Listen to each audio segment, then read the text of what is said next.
Ça dernière sur Microsoft Teams. Ok.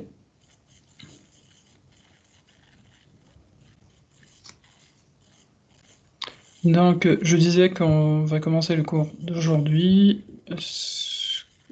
Vous arrivez à voir le PDF? Ouais. Ok, Oui. Oui. très bien. Donc là, le cours d'aujourd'hui est intitulé, c'est le premier cours proprement dit de ce module. Donc, comment des systèmes linéaires à temps continu. Donc, on va aborder les notions, dans ce cours-là, les notions de transformer de la place et fonctions de transfert des systèmes LTI. Qu'est-ce qu'on entend par un système LTI? Comme ce qui dit, au-dessus, c'est un système linéaire, sauf que le LTI, c'est un anglicisme, c'est Linear Time Invariant System. Et donc là, c'est normalement en français, c'est le système linéaire invariant dans le temps. On verra cette notion de système linéaire qui sont invariants dans le temps, mais après on peut juste à l'instant dire quelques mots. C'est un système linéaire, donc là on suppose qu'il y a une linéarité entre l'entrée qu'on applique à notre système et la sortie. Et un système invariant dans le temps, ça veut dire quoi? Ça veut dire que c'est un système dont les paramètres caractérisant ce système-là ne changent pas avec le temps. Donc on reviendra sur ces notions-là par la suite. Après, donc là, je commence toujours mon cours, comme je l'ai dit la dernière fois, par des petits rappels.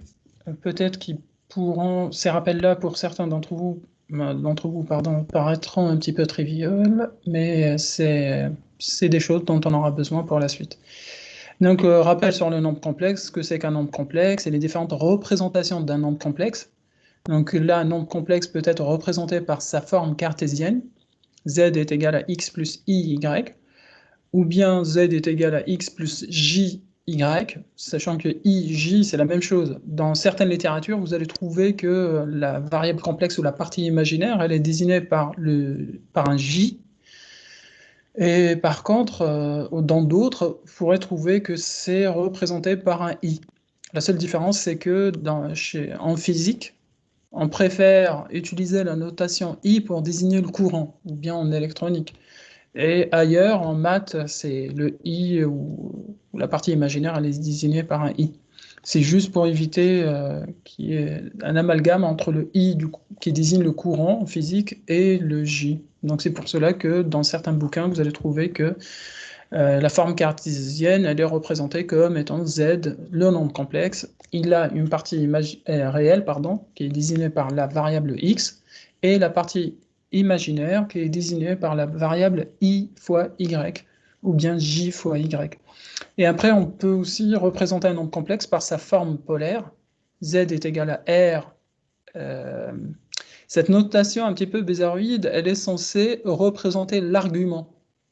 C'est l'argument θ, ou c'est une désignation de l'argument qui est, on verra par la suite comment est calculé cet argument-là, ou la phase aussi. Donc un nombre complexe, sous sa forme polaire, peut être représenté par R, qui est son module, et θ, qui est la phase ou l'argument de cet nombre complexe, ce nombre complexe. Donc, ou bien un nombre complexe aussi peut être représenté par sa forme exponentielle, donc z est égal à r, sachant que r c'est toujours le module, fois exponentielle i θ ou j θ, ou bien par sa forme trigonométrique, et z est égal à r cos θ plus i r sinus θ. Donc, comment on fait pour passer de la forme cartésienne à la forme polaire? On calcule le module R, sachant qu'ici, pour être rigoureux, mais vraiment d'un point de vue mathématique, là, il manque les deux barres qui sont censées représenter le module. Donc, le module R, ou le module de R, est calculé comme étant la racine carrée de x carré plus y carré, ou bien, d'une façon générale, c'est la racine carrée de la partie réelle au carré plus la partie imaginaire au carré. Et θ, c'est quoi? C'est arctangente de y virgule x, ou bien, sous MATLAB, c'est pour ça que je donne aussi cette notation, parce qu'on a pour habitude d'utiliser MATLAB ou Scilab. Dans votre cas, donc cette année, vous allez utiliser Scilab. Et donc, l'arctangente 2 qu'il faudra utiliser, et non pas Atan, la fonction Atan, qui va vous permettre de donner l'argument de cette fonction, l'argument de ce nombre complexe. Et pour passer de la forme polaire vers la forme cartésienne, donc on fait le chemin inverse. X est égal à R, qui est le module, fois cos θ, θ étant l'argument. Nous aurions calculé par l'arc tangente de la partie imaginaire sur la partie réelle, et Y est égal à R sinus θ.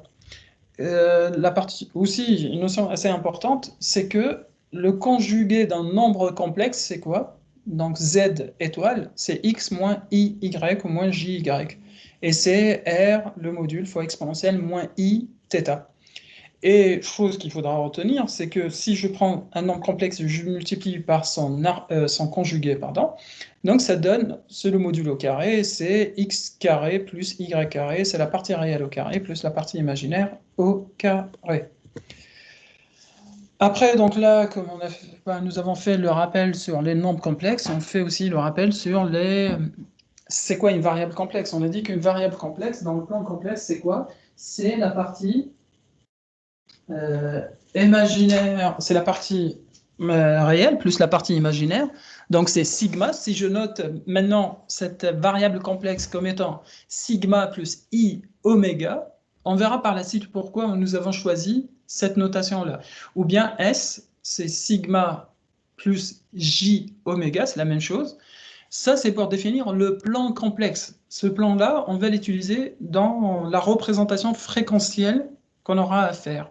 Parce que donc, la transformée de Laplace, on verra ça par la suite, elle va nous permettre de passer du domaine temporel vers le domaine complexe ou bien le domaine fréquentiel. Ça revient à la même chose. Dire domaine complexe ou domaine fréquentiel, pourquoi? Parce que vous avez la partie réelle ici, plus I fois oméga. Sachant que oméga, c'est quoi? C'est la pulsation du système. Donc, oméga est égal à 2pi f, ou bien oméga est égal à 2pi sur t, t étant la période, ou bien 2pi f, sachant que f, c'est la fréquence. Donc, si vous prenez une variable complexe, vous la notez ainsi, donc il y a une partie réelle, plus i fois 2pi f, cela va permettre d'exprimer votre plan complexe ou votre variable complexe en fonction des fréquences. C'est pour cela qu'on parle de plan complexe ou bien de plan fréquentiel. Donc c'est la même chose, dire que la transformée de Laplace, elle nous amène du domaine temporel, qui est le domaine initial, vers le domaine complexe ou bien le domaine fréquentiel. Cela vient de cette notation-là parce que nous considérons qu'une variable complexe, elle peut être écrite comme étant S est égal à la partie réelle plus I oméga, et oméga, c'est la pulsation du système, et donc elle est exprimée en radians par seconde, ou bien elle est exprimée aussi en fréquence, donc c'est en Hertz. Donc si je prends un exemple ici, je prends une variable complexe, S1, 5 plus 6i. Donc, pour représenter cette variable complexe dans ce plan complexe, le plan complexe étant constitué d'une partie réelle, donc un axe des réels, et une partie imaginaire, donc c'est l'axe des imaginaires. Et donc, ici, on se retrouve, si on suppose que oméga est égal à 6 radians par seconde, donc la fréquence, c'est 2πf, sachant que oméga, c'est 2πf, donc la fréquence, c'est oméga sur 2π, donc f étant 1 Hertz à peu près. Si je dois représenter cette variable complexe sur le plan complexe, donc j'ai la partie réelle que je mets ici et la partie imaginaire que je mets ici, 6.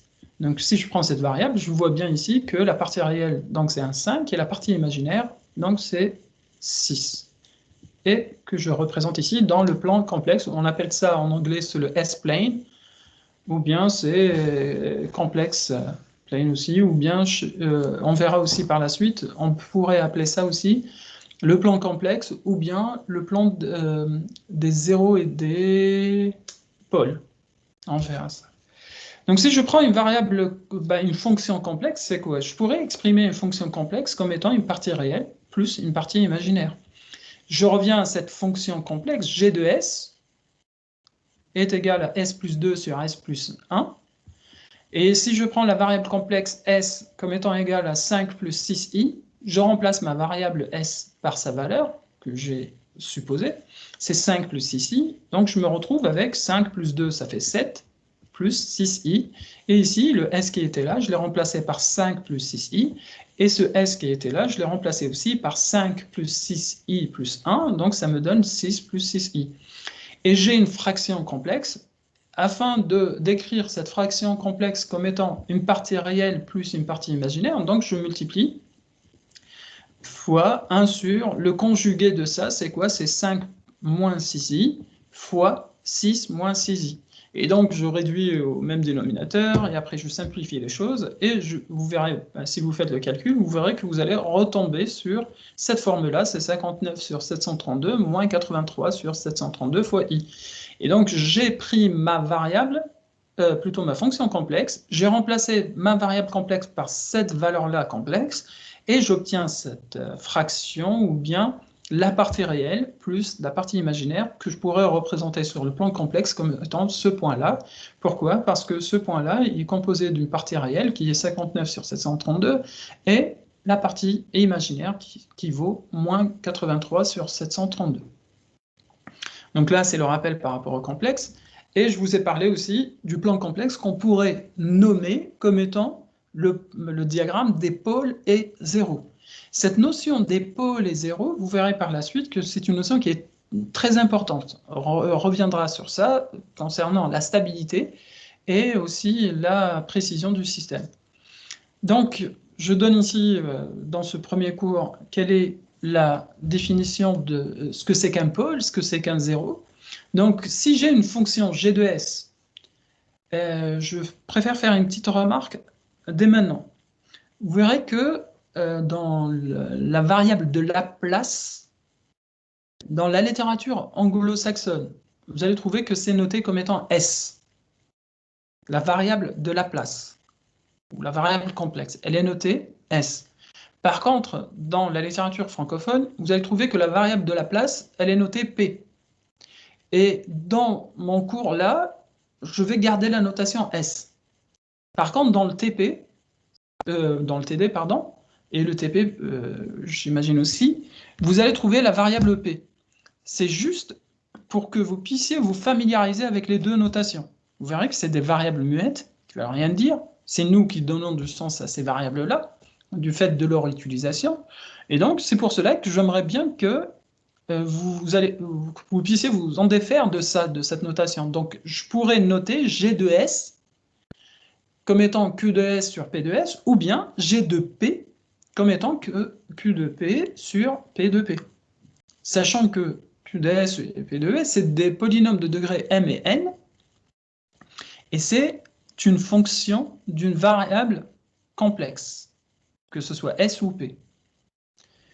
Donc, si je prends cette fraction complexe, qui est G de S, qui vaut Q de S sur P de S, un zéro de cette fonction, on appelle ça le zéro de cette fonction-là, c'est un nombre complexe, et c'est quoi? C'est un nombre complexe qui annule Q de S.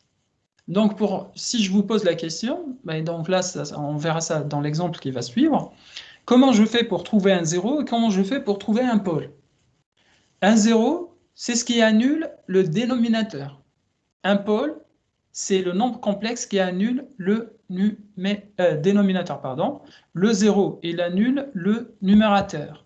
Pour obtenir les zéros, donc je prends le numérateur de ma fonction, je l'annule, et les solutions, ces solutions-là seront mes zéros. Par contre, si je prends le dénominateur et je résous cette équation-là, P de S est égal à 0, je trouve les solutions de cette équation-là, et ces solutions-là, je vais les appeler des pôles. Je vais appeler ça des pôles. Je vais donner un exemple. Ici, on a une fonction g de s est égale à 5 fois s moins 2 fois s plus 3, divisé par s fois s moins 1 au carré, fois s carré plus 2s plus 2. Donc, si je vous demande ici quels sont les zéros de cette fonction complexe, ce que vous allez faire, vous allez prendre cette équation-là, vous allez l'annuler, et vous allez trouver les solutions de cette équation. On voit bien que si je prends cette équation-là, le 5 fois s moins 2 fois s plus 3 est égal à 0, 5 n'étant pas égal à 0, donc là, ce qui va me rester, c'est s moins 2 est égal à 0, et s plus 3 est égal à 0. Si je résous ces deux équations, je vais trouver que s est égal à 2, et s est égal à moins 3. Donc, le S est égal à 2 et S est égal à moins 3, c'est mes zéros. Donc, cette fonction-là, elle possède deux zéros qui sont simples. Pourquoi? Parce qu'il n'y a ni carré, ni cube, ni rien. Donc, c'est des équations simples. Par contre, si je vous dis, trouvez-moi maintenant les pôles de cette équation-là, ce que vous allez faire, c'est que vous allez prendre le dénominateur et vous allez l'annuler. Donc là, vous allez avoir S fois S moins 1 au carré fois S2 plus 2S plus 2 est égal à 0. Donc là, cette équation, elle va s'annuler pour S est égal à 0, pour S moins 1 au carré est égal à 0, pour S carré plus 2S plus 2 est égal à 0. Donc là, le S est égal à 0 est une solution simple. Donc, je possède, à S est égal à 0, un pôle simple. Par contre, vous voyez bien ici, il y a le carré. Donc, le S-1, donc là, ça va s'annuler quand? Ça va s'annuler à S est égal à 1. Donc, le S est égal à 1, on va l'appeler un pôle double. Pourquoi? Parce que j'ai ici un carré. Par contre, si j'avais ici un cube, ici, donc la solution sera toujours la même. Ça sera S est égal à 1. Par contre, je vais appeler ça comme étant un pôle triple, si j'ai un cube ici. Si j'ai à la puissance 4 ici, donc ça sera un pôle quadruple. Et si j'ai à la puissance 5 ici, donc S est égal à 1, ça sera un pôle quintuple. Donc vous voyez bien que ici, si je n'ai pas d'exposant, donc S est égal à 0, donc on appelle ça un pôle simple. Si S est égal à moins 1 est égal à 2, au carré est égal à 0, donc là, ça va s'annuler à S est égal à 1, mais je vais appeler ce pôle-là comme étant un pôle double. Pourquoi? Du fait qu'il y a un carré ici. Après, si vous prenez cette équation-là, vous avez le S carré plus 2S plus 2, donc pour trouver la solution de cette équation, je calcule le discriminant, et le discriminant, il vaut combien? C'est delta C B carré moins 4AC. Donc, ça me donne 2 au carré, c'est 4, moins 4 fois 1 fois 2, donc ça me donne moins 8. Donc, 4 moins 8, ça me donne moins 4. Donc, je vois bien que j'ai un discriminant qui est inférieur à 0. Donc, cela revient à dire quoi? Cela revient à trouver, plutôt, j'ai deux solutions complexes. Et les deux solutions complexes, donc je pourrais les calculer ou utiliser une calculette pour les calculer, ça va me donner quoi? Ça va me donner ces pôles. Ça va me donner moins 1 plus i et moins 1 moins i. Vous voyez bien que ces deux pôles sont conjugués. Pourquoi? Parce que j'ai un plus ici et j'ai un moins ici. Si je reviens à ce que j'avais rappelé tout à l'heure, donc un pôle, plutôt un conjugué d'un nombre complexe, c'est quoi? C'est si mon nombre complexe, il a cette forme-là, c'est z plus x plus iy, donc son conjugué sera x moins iy. Donc là, le conjugué de celui-là, il faut que je regarde le signe. J'inverse le signe de ici, de la partie imaginaire, et non pas la partie réelle. La partie réelle, c'est le dernier de mes soucis. Je m'en occupe pas. Et donc, je reviens ici, donc je vois que la partie réelle est la même. Par contre, j'ai ici un plus i, et l'autre, il y a moins i. Donc, je pourrais dire que ce pôle est le conjugué de celui-là. Et donc, pour résumer, cette fonction-là, cette fraction complexe, cette fonction complexe, elle possède deux zéros qui sont 2 et moins 3. Elle possède combien de pôles? Elle possède 1, 2, 3, 4, 5. Pourquoi? Parce que ce pôle 1, il compte double. Donc, si, il se pourrait que ce soit un piège aussi dans une des questions de cours, vous posez la question combien possède cette fonction? Quels sont les pôles de cette fonction et combien ils sont? Donc là, il faut voir que ici, pour compter le nombre de pôles, je regarde, j'ai un pôle simple qui est à 0, j'ai un pôle double qui est à 1, et j'ai deux pôles complexes conjugués. Donc j'ai en tout 5 pôles. Et j'ai deux zéros simples. Donc si je veux faire une représentation sur le plan réel de ces nombres complexes, donc je prends le premier, 0. Et par contre, comme leur nom l'indique, on a essayé d'être cohérent dans les notations, c'est que les zéros ils sont représentés sur le plan des pôle est 0 par des ronds, c'est des zéros. Donc vous verrez ici que j'ai deux pôles, deux zéros ici. Un qui est à 2, donc là c'est 0, 1, 2. Donc j'ai le premier 0 que je mets ici. Et j'ai le deuxième 0 qui est à moins 3, donc là je compte 0, moins 1, moins 2, moins 3. Et comme c'est des pôles qui sont simples, réels, pourquoi? Parce qu'il n'y a pas de partie imaginaire. C'est pour cela qu'ils sont situés sur l'axe des réels. Après, donc là, si je dois représenter mes pôles, je vais les représenter sur le plan pôle et 0 par des croix. Donc je mets donc, une croix qui correspond à ce 0-là, au 0. Donc je mets une première croix. Par contre, ici, on ne peut pas le voir, mais j'ai mis à 1, j'ai mis deux croix, mais elles sont superposées. Elles se superposent parce qu'elles sont situées au même endroit.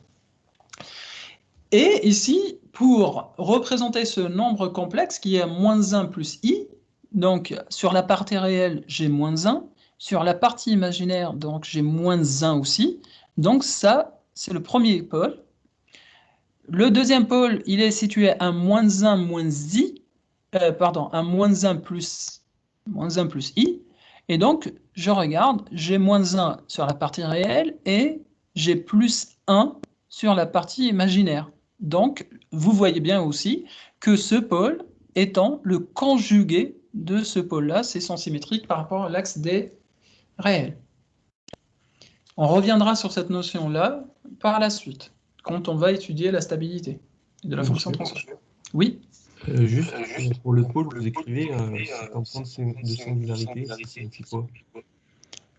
C'est un point de singularité parce que ça annule le dénominateur pour cette fonction de transfert.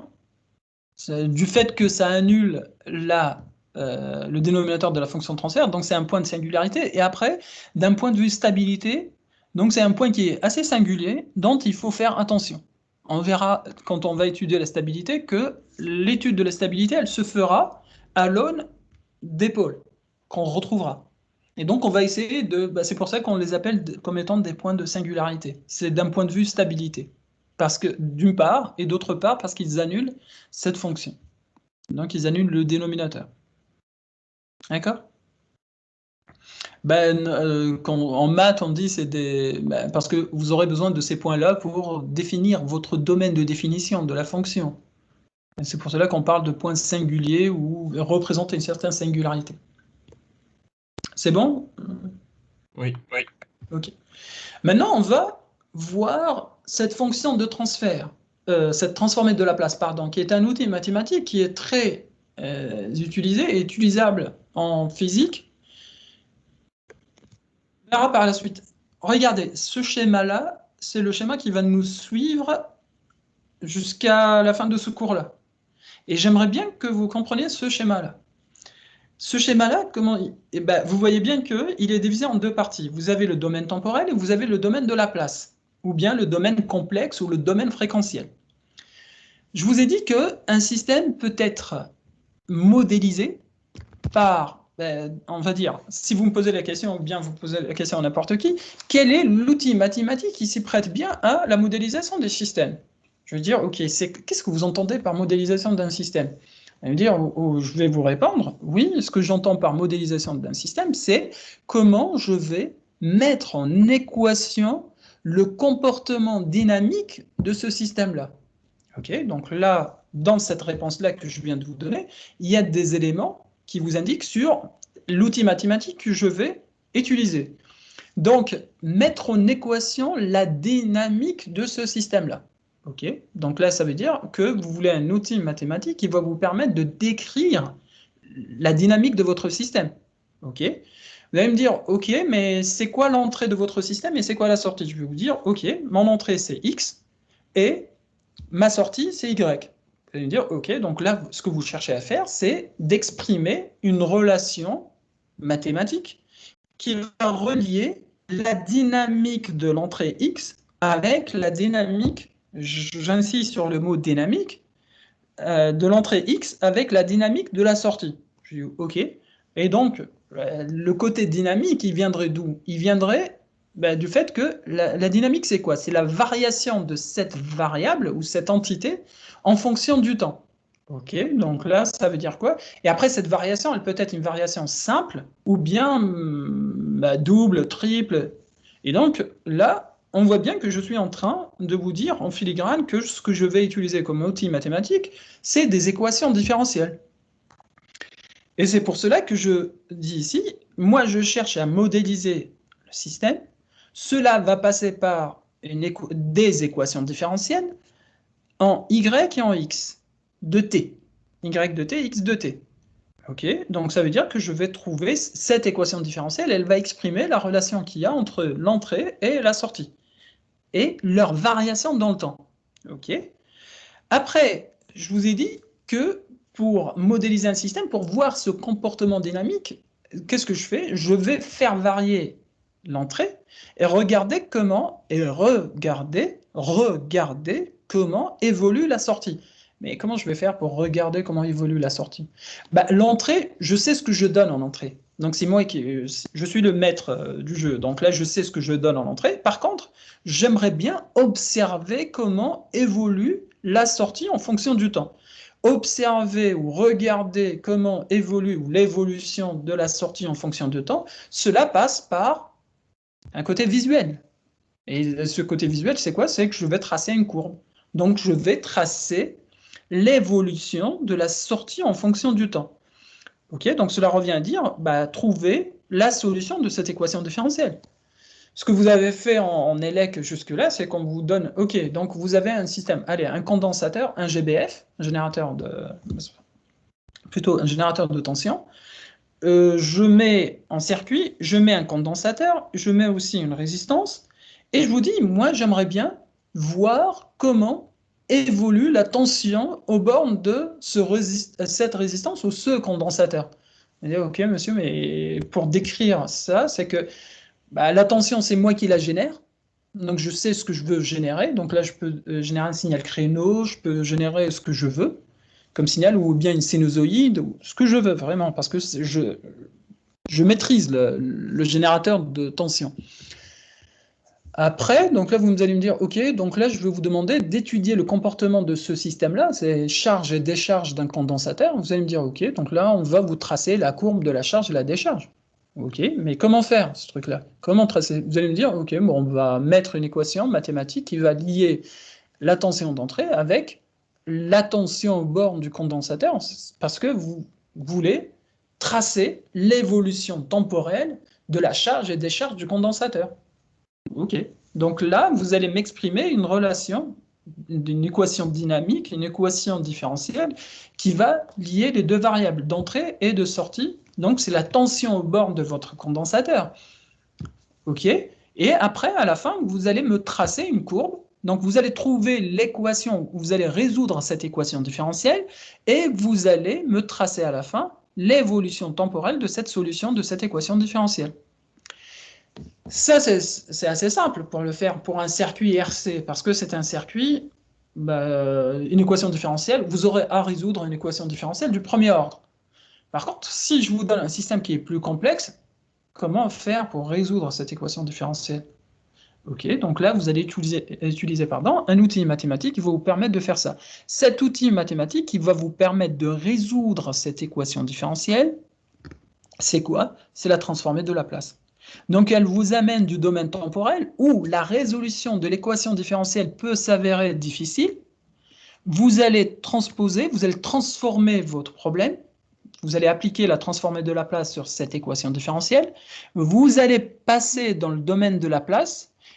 Et ce domaine de Laplace, donc là, vous allez exprimer la relation qu'il y a entre la sortie et l'entrée. Cette expression, dans le domaine temporel, vous allez exprimer la relation entre la sortie et l'entrée par cette équation différentielle. C'était cette fonction-là.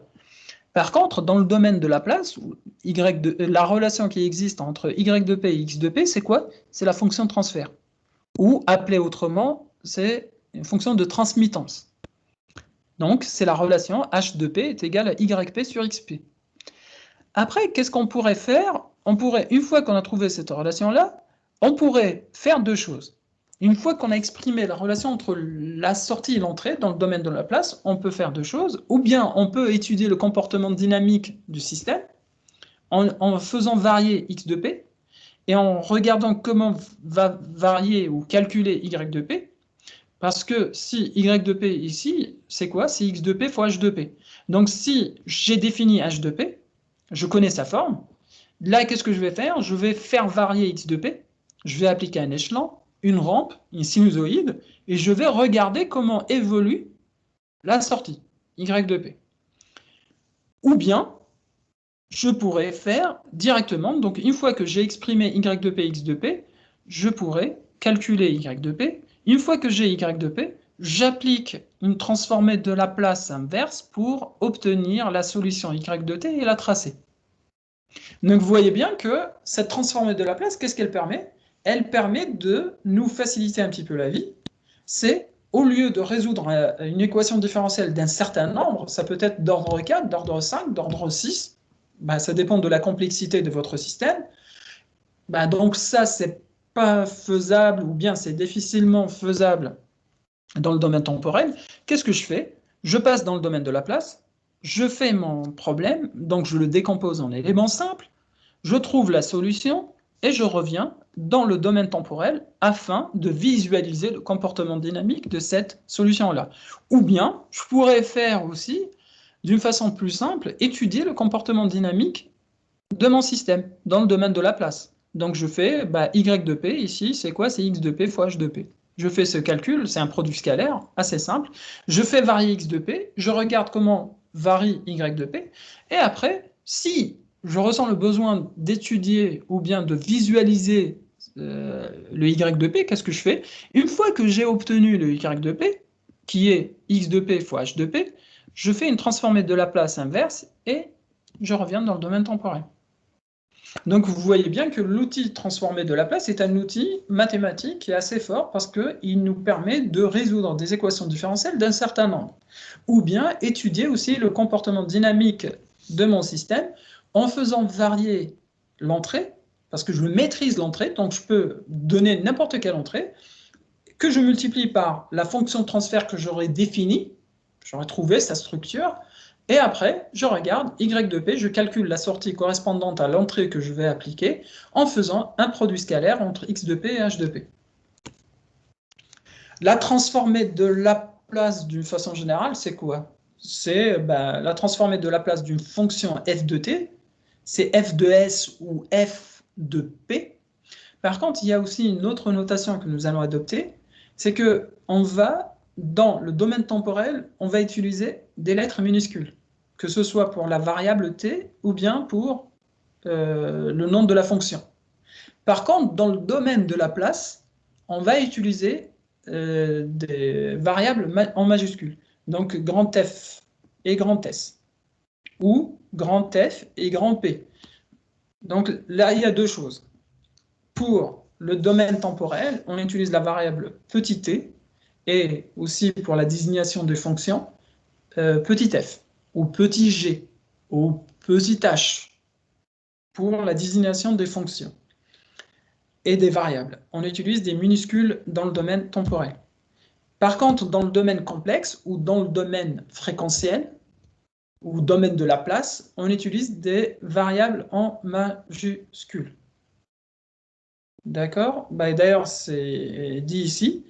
La transformée grand F est bijective, c'est de la transformée de la place, elle est bijective, qui vaut de 0 à plus l'infini. Le 0 moins, il ne faut pas prêter attention à votre niveau. Donc c'est juste pour dire que f de t est nul si le temps est négatif. Donc là, cette variable-là, ou plutôt cette intégrale, elle se calcule entre 0 et plus l'infini. C'est l'intégrale entre 0 et plus l'infini de f de t fois exponentielle moins s de t dt, ou bien c'est exponentielle moins p de t dt. On intègre toujours par rapport au domaine initial. Vous voyez bien que la transformée de Laplace, elle vous amène du domaine temporel vers le domaine complexe. Donc l'intégrale, elle se fera sur la variable temporelle. Et la place inverse, c'est quoi? du fait que la place inverse, elle va me faire passer du domaine complexe vers le domaine temporel. Donc, la place inverse, c'est quoi?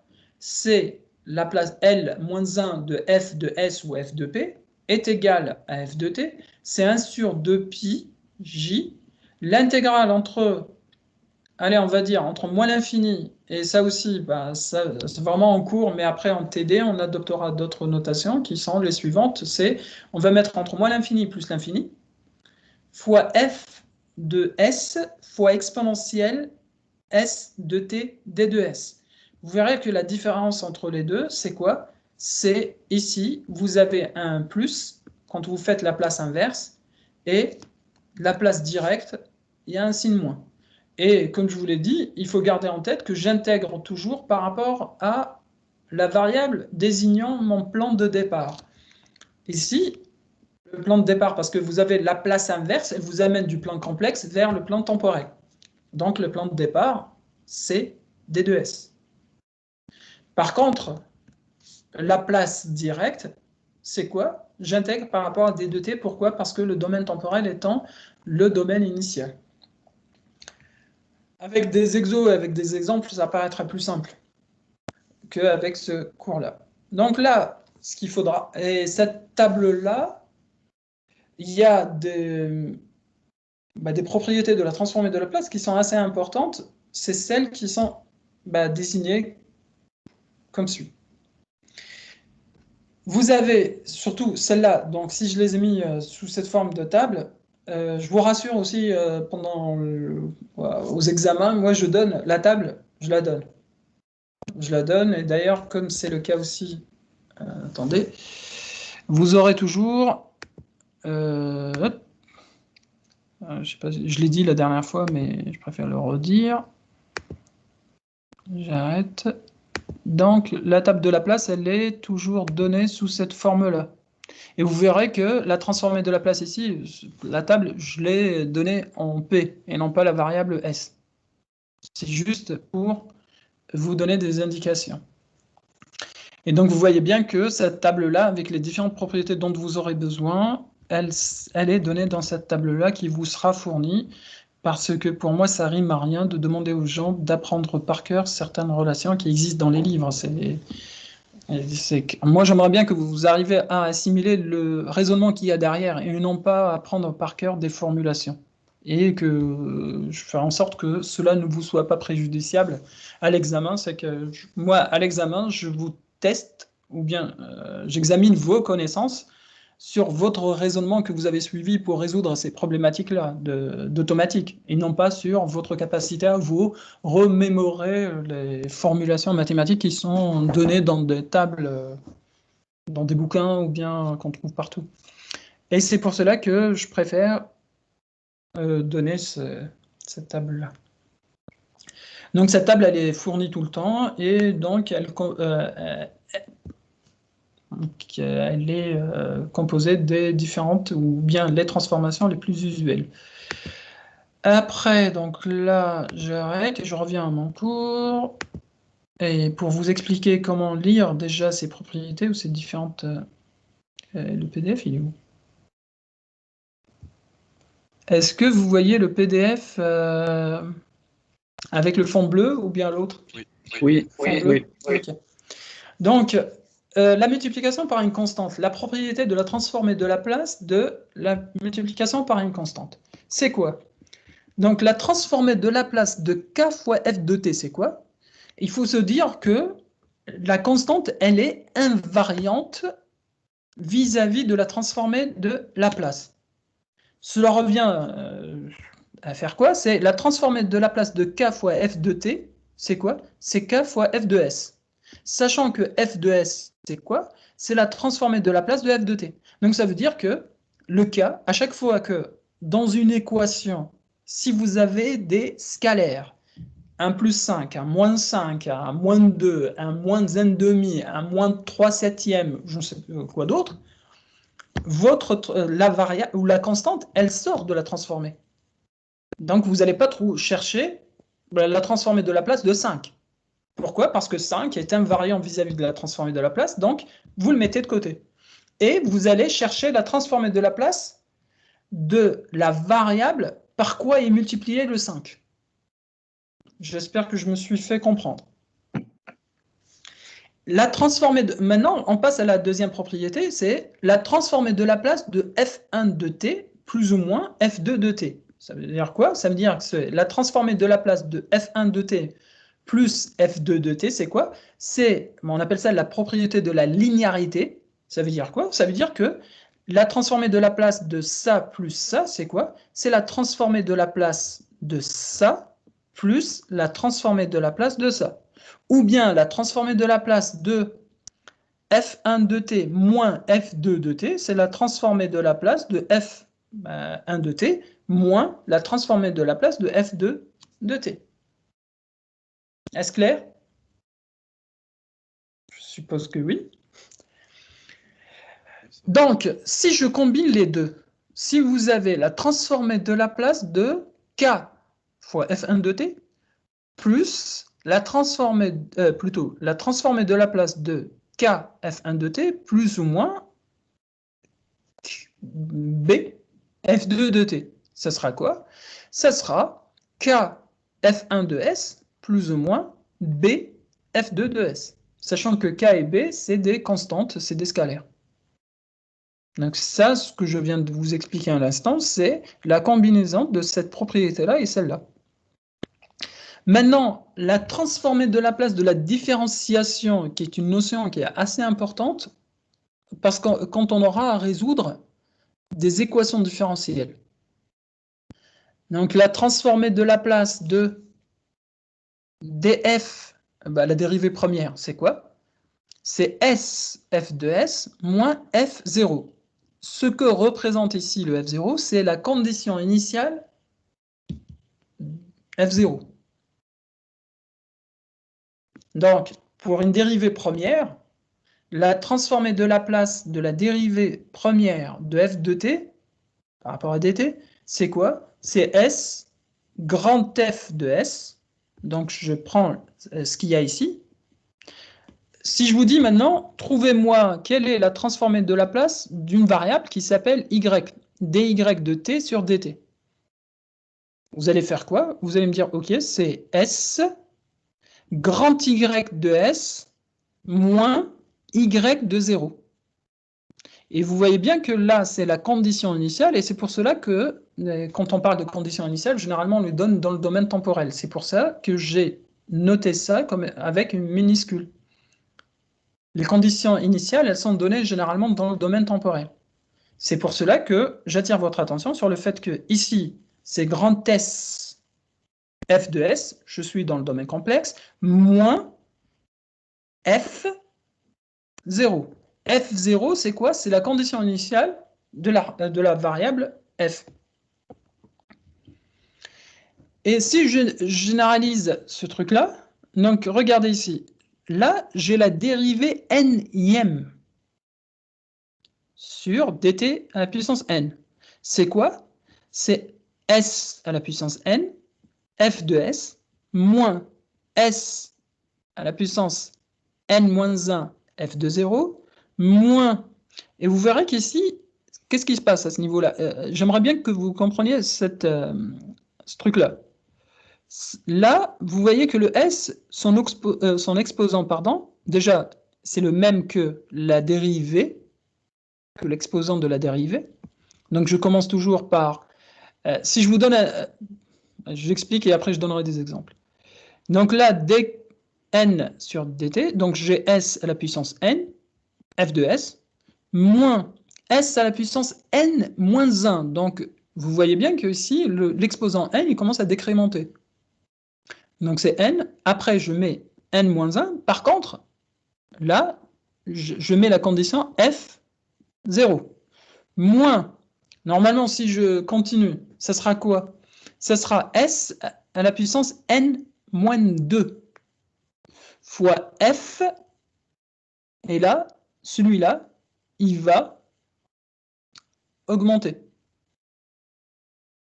jusqu'à s à la puissance 0. C'est pour cela qu'on ne l'a pas mis, parce qu'il décrémente, il commence à sn, sn moins 1, Sn-2, Sn-3, Sn-4 jusqu'à jusqu'à S0. C'est pour ça qu'on ne l'a pas mis ici. C'est S à la puissance 0, c'est 1.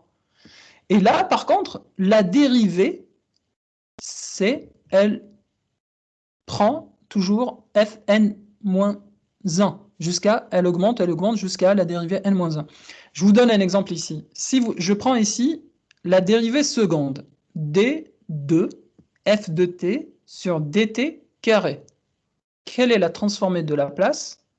Plutôt, je vais commencer par celle au-dessus. Regardez, celle au-dessus, je disais que celle-là, c'est la généralisation de celle-là. Donc, si je veux retomber sur celle-là, donc là, je vais remplacer le n qui est ici par 1. d de 1, f de t sur dt à la puissance 1.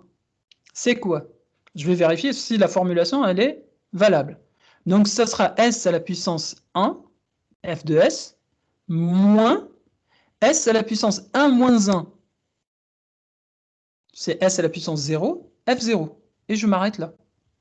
Donc, vous voyez bien que là, si je prends cette variable n et je la remplace par 1 pour retomber sur cette formulation-là, je vois bien que cette formulation, elle marche. Si je prends maintenant le n est égal à 2, donc ce sera d de 2 f de t dt carré, c'est quoi?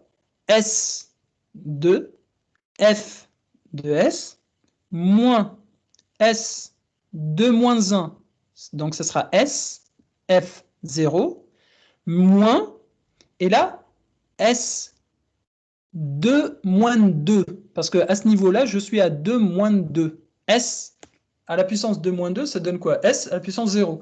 Par contre, ce truc-là, donc la dérivée, elle va augmenter ici, ça sera la condition initiale, donc là, elle sera 2 moins 1, donc ça sera f à la puissance 1 de 0.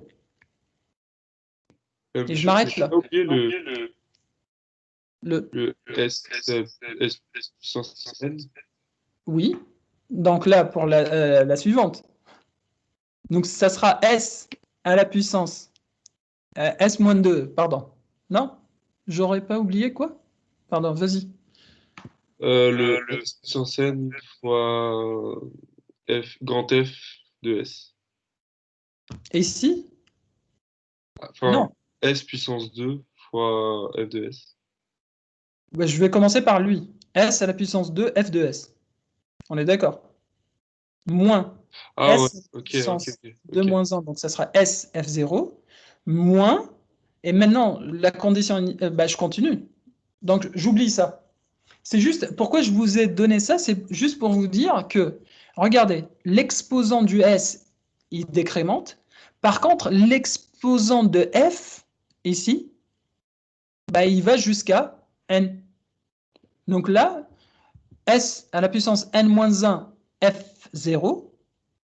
Là, S à la puissance 2, 2 moins 2, 2 moins 1, pardon. 2 moins 1, F0, moins S à la puissance 2 moins 2, donc c'est S à la puissance 0, fois F à la puissance 2 moins 1. Donc là, ça sera F1 de 0. Oui? Non?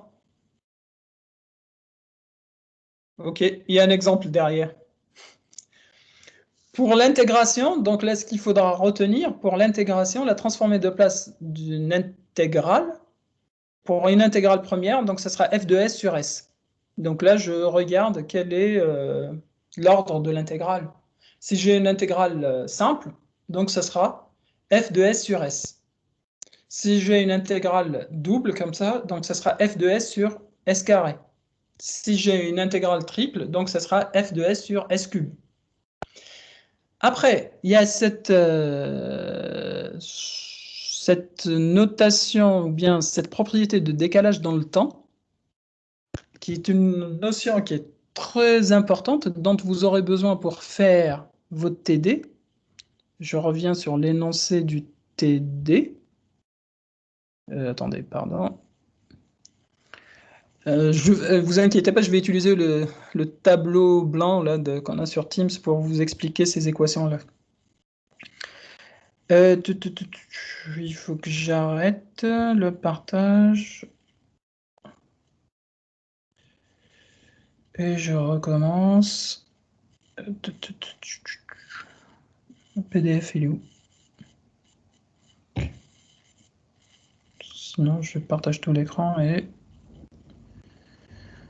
là.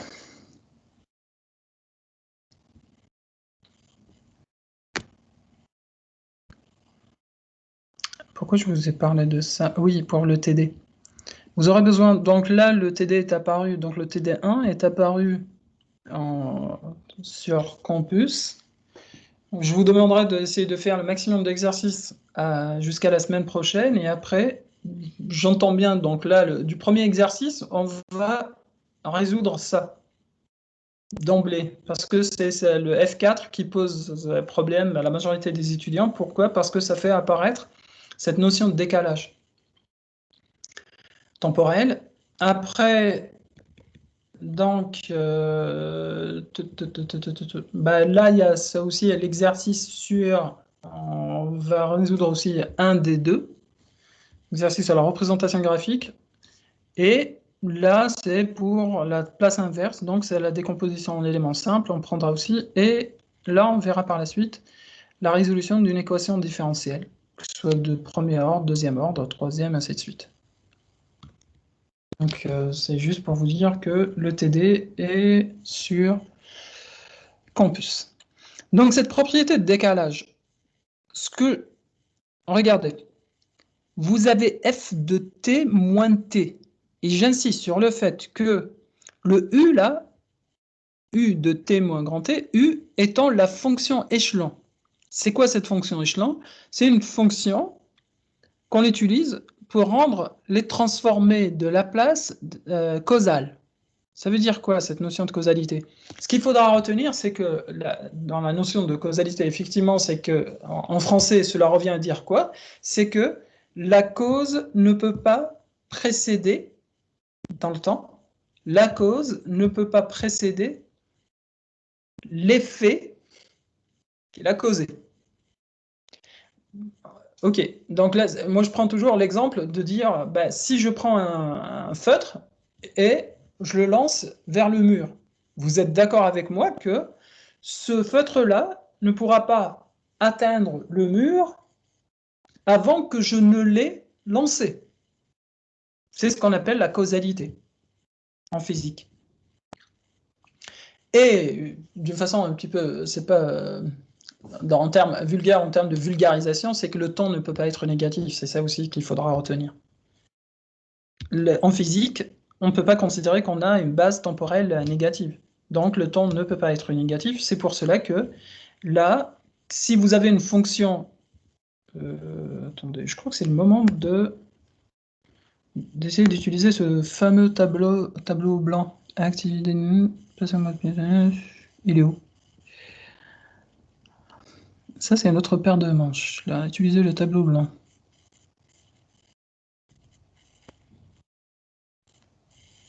Alors...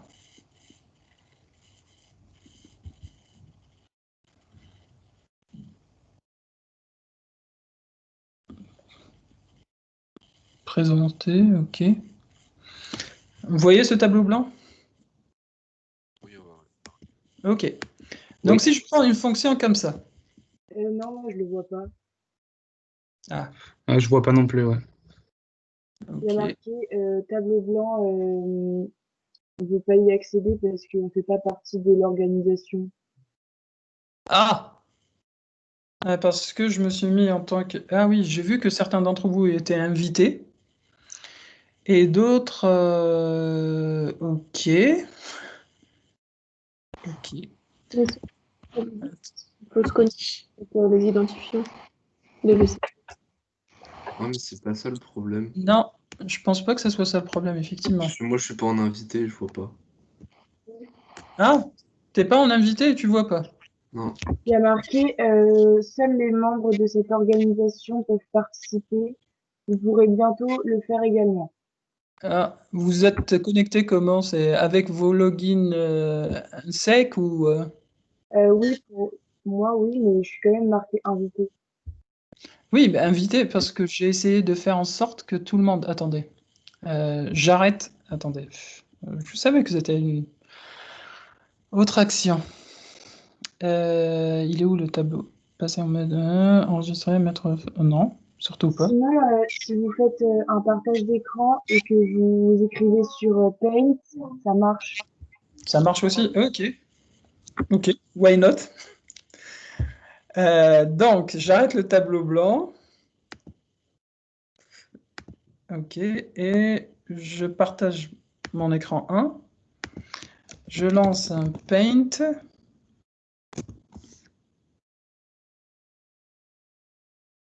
Allez, s'il veut bien. Ah non, il silence. Il est discret ce Paint. Vous voyez mon Paint ou... J'espère. Oui, oui. Oui, on le voit, oui.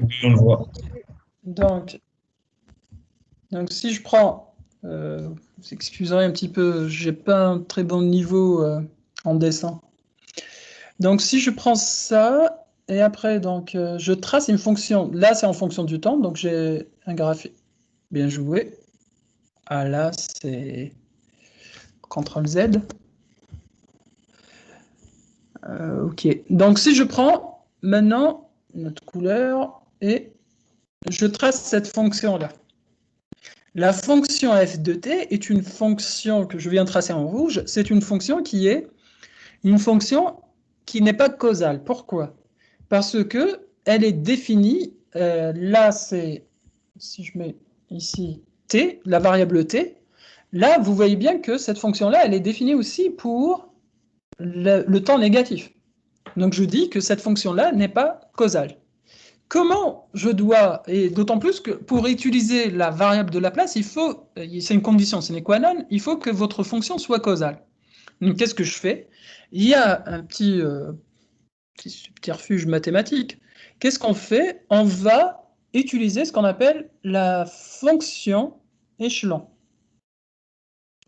Et la fonction échelon, c'est quoi? C'est une fonction qui vaut 1 à partir de 0. Je vous ai dit que je suis nul en... Et, regardez, là, oups, c'est pas simple. En plus, je le fais avec le doigt, j'ai un écran tactile, et vous en conviendrez que cette fonction-là, elle vaut 0 quand t est négatif, et elle vaut 1 quand t est supérieur à 0. C'est ce qu'on appelle la fonction échelon. Et cette fonction échelon, je vire ce truc-là, parce que sinon ça va vous perturber. Je peux faire un truc comme ça. Bah, cette fonction échelon, donc là, elle vaut 0 quand t est négatif, elle vaut 1 quand t est supérieur ou égal à 0. Et donc, si je fais la multiplication entre la fonction rouge et la fonction échelon, cela va me donner quoi? Ça va me donner le résultat de cette multiplication. Donc, si je prends f de t multiplié par u de t, ça va me donner quoi? Ça va me donner 0 fois n'importe quoi, c'est le 0 qui l'emporte. Donc là, ça sera 0 ici.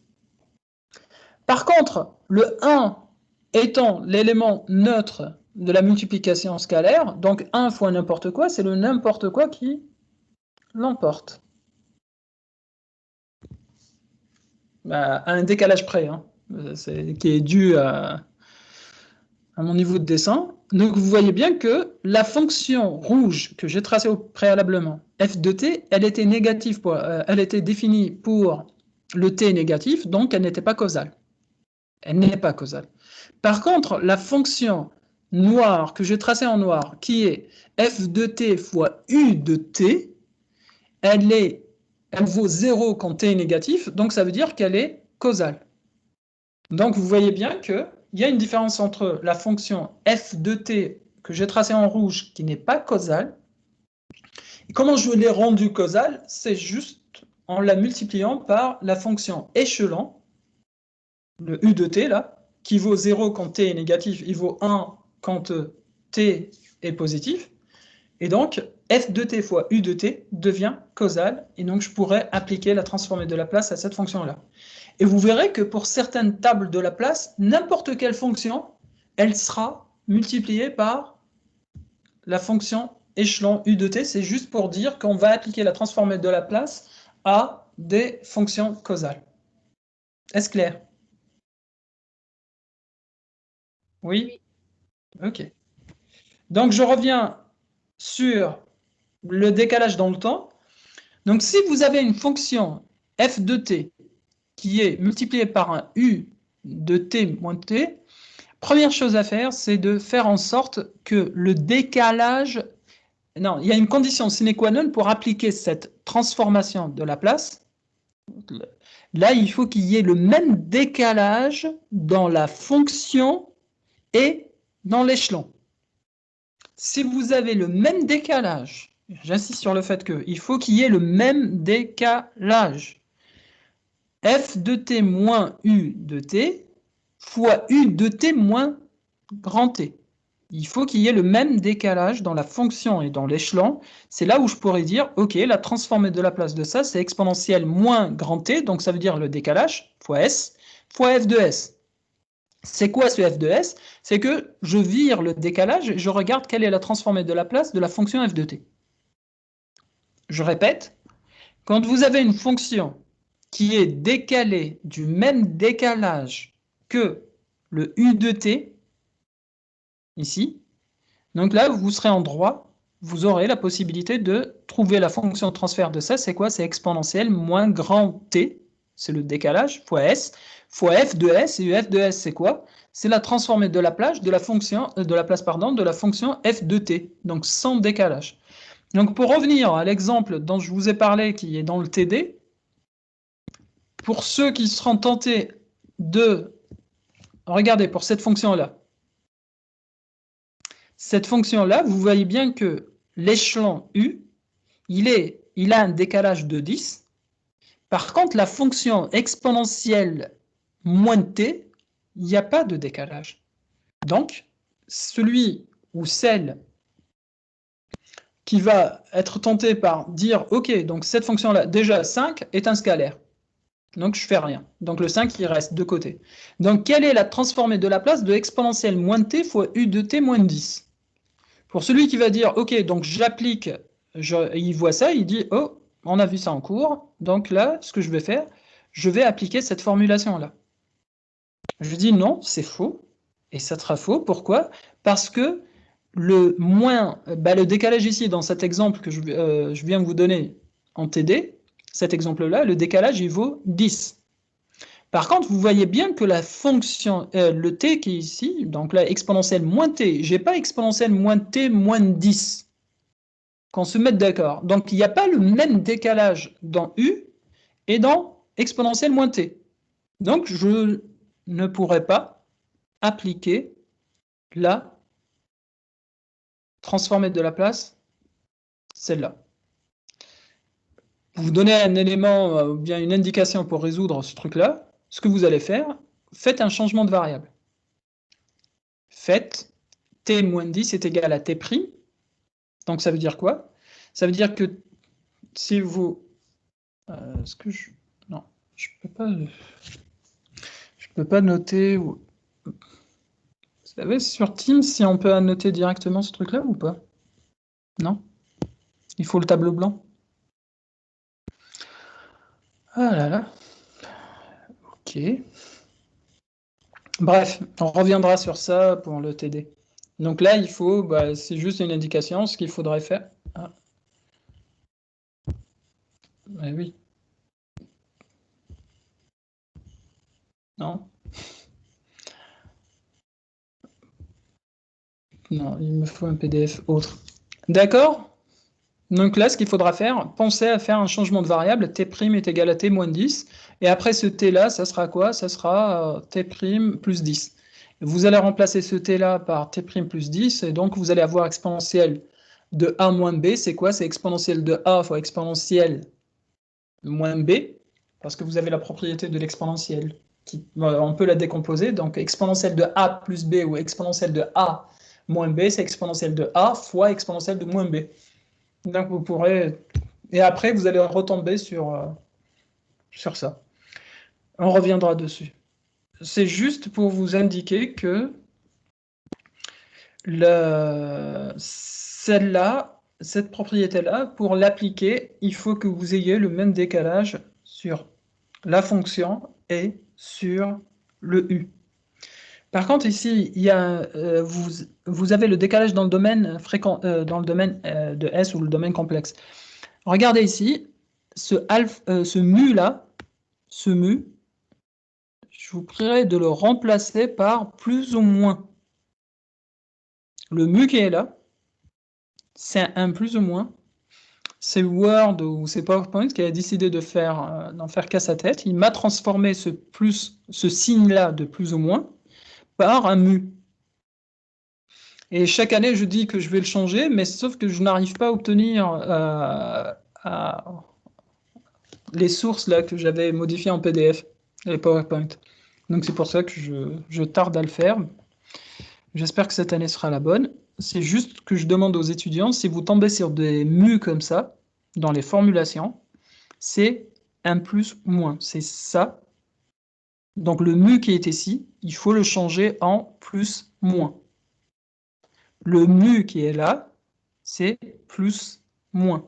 Donc c'est exponentielle plus moins, alpha de t, f de t, c'est quoi? C'est f de s plus moins alpha.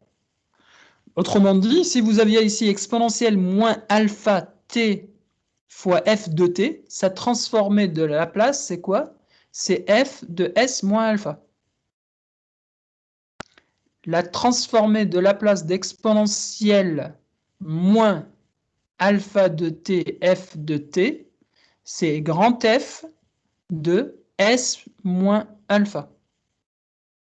Vous aurez besoin de cette propriété-là pour certains TD.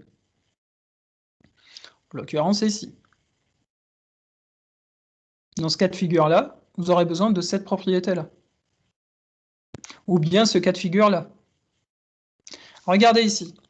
Vous avez la transformée de la place de 2 fois exponentielle moins t cosinus 6t ut. Je pourrais dire que ça, le cosinus 6t, c'est f de t. Le 2, on a dit qu'on le laisse de côté. Et là, qu'est-ce que je vais avoir? C'est exponentielle moins t, f de t, u de t. Le u de t ici, c'est l'échelon. Donc là, on peut le laisser à part. C'est juste pour exprimer la causalité. Donc vous avez ici, c'est quoi? C'est 2 fois exponentielle moins t cosinus 6t ut. Je pourrais vous dire, c'est directement, la solution de ça, c'est quoi? Le 2 étant un scalaire, d'après la première propriété que nous avons vue jusque-là, donc le 2, il reste à part. Qu'est-ce que je vais avoir? Je vais calculer la transformée de la place d'exponentielle moins t cosinus 6t. Je regarde ma table, plutôt la table des propriétés. Vous voyez bien que je tombe sur quelque chose qui ressemble à ça. C'est exponentielle moins alpha t, f de t. C'est quoi? C'est la transformée de la place de la fonction f de t. Et là, à la variable de cette transformée-là, je vais remplacer tout ce qui est s par s moins alpha. Je regarde quelle est la transformée dans ma table. Est-ce que j'ai quelque chose qui s'apparenterait à la transformée de la place de cosinus oméga de t? Est-ce que j'ai dans cette table-là quelque chose qui va me permettre de faire la transformée de la place de cosinus oméga de t? C'est celle-là. Donc je regarde ma table et après je dis OK. Donc là, quelle est la transformée de la place de 6 cosinus 6t? C'est quoi? Ça veut dire que c'est P ou S sur P carré plus le oméga, il vaut ici, on a dit c'est 6. Donc là, ça sera quoi? Ce sera P sur P carré plus 6 au carré. Est-ce clair jusque-là? Oui. OK. Donc là, la transformée de Laplace de cosinus 6t, c'est quoi? C'est P sur P carré plus 6 au carré. Par contre, moi, ce que je cherche l'exponentielle moins t cosinus 6t. Donc ça veut dire quoi? Ça veut dire en appliquant cette propriété-là, donc ça sera là où je vais trouver la variable P ou la variable S, je vais la remplacer par S moins alpha. Et ici, le alpha, il vaut combien? Il vaut 1, dans ce cas de figure-là, dans cet exemple. Si je reviens ici. Dans l'exemple que nous avons pris, ici, là. Vous voyez bien que vous avez exponentielle moins t cosinus 6t. Donc, je regarde la transformée de Laplace de ça. Une fois que je l'ai trouvé, je prends la variable complexe, que ce soit S ou P, je vais la remplacer par S moins ce qu'il y a ici, S moins 1. Si j'avais un 3 ici, donc ça sera S moins 3. Si j'avais un 5 ici, donc ça sera S moins 5. Donc je reviens à la table. Ce que vous allez obtenir comme résultat, donc le cosinus 6t, donc là tout ce qui est P, sur P carré plus 6 au carré, et je vais, afin d'intégrer l'effet du fait de la présence d'exponentielle moins t ici, donc ça sera quoi? Ça sera P moins 1 sur P moins 1 au carré plus 6 au carré.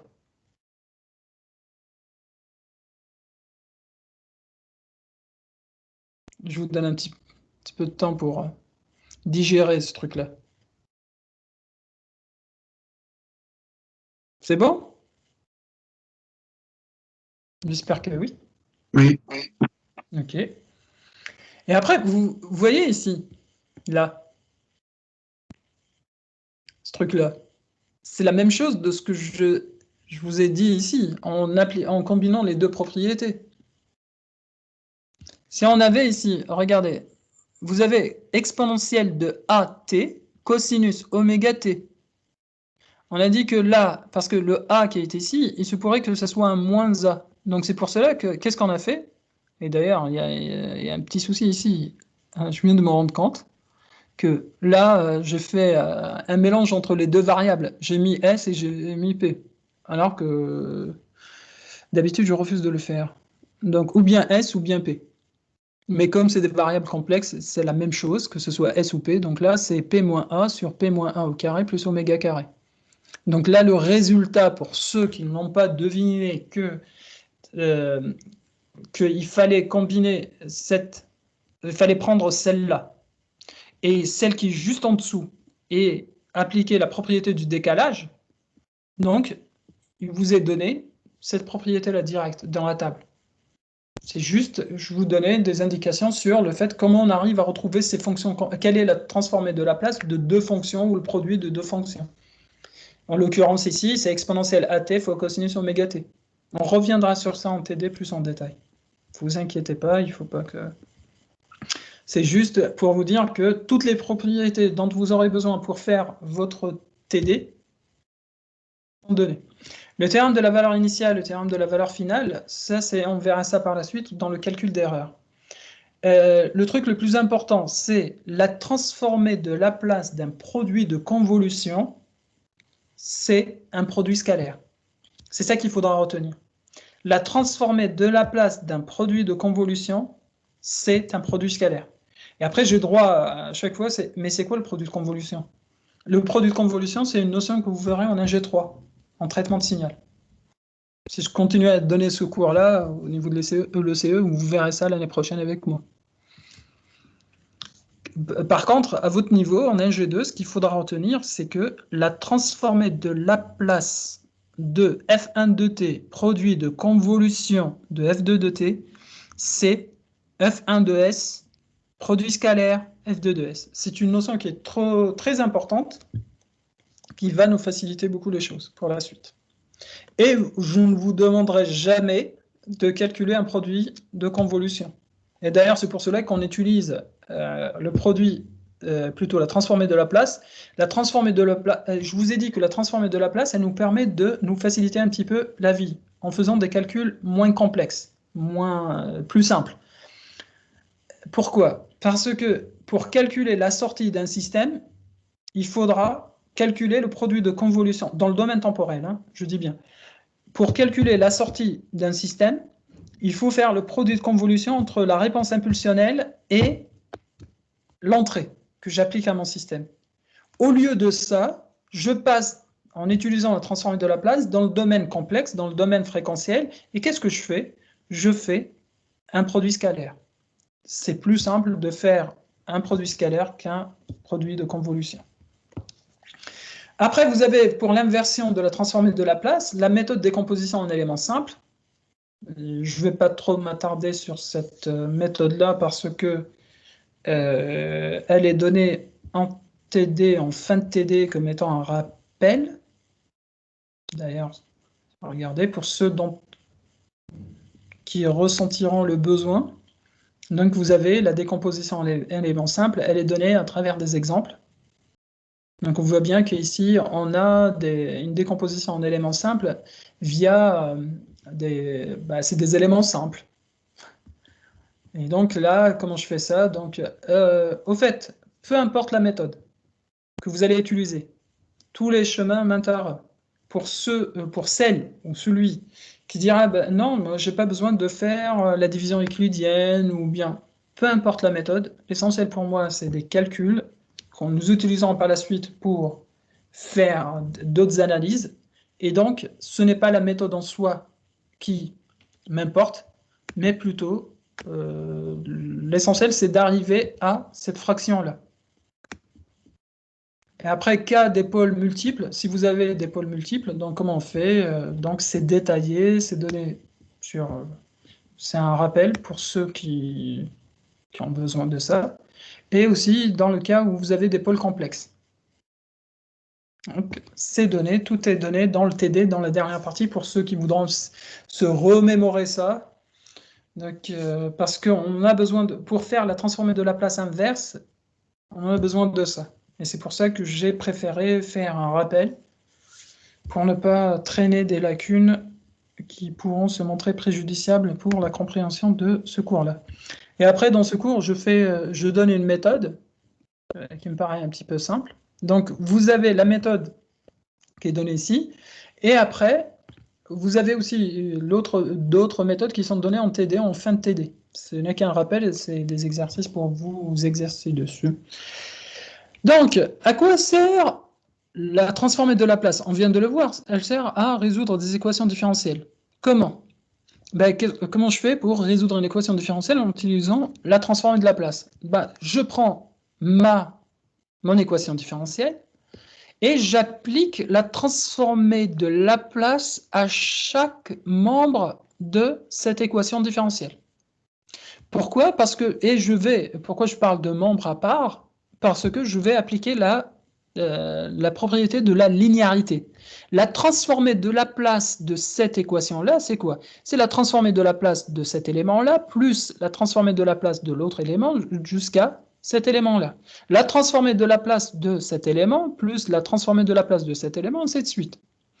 Donc, pour résoudre mon équation différentielle, j'applique la transformée de Laplace à chaque élément, chaque membre de cette équation.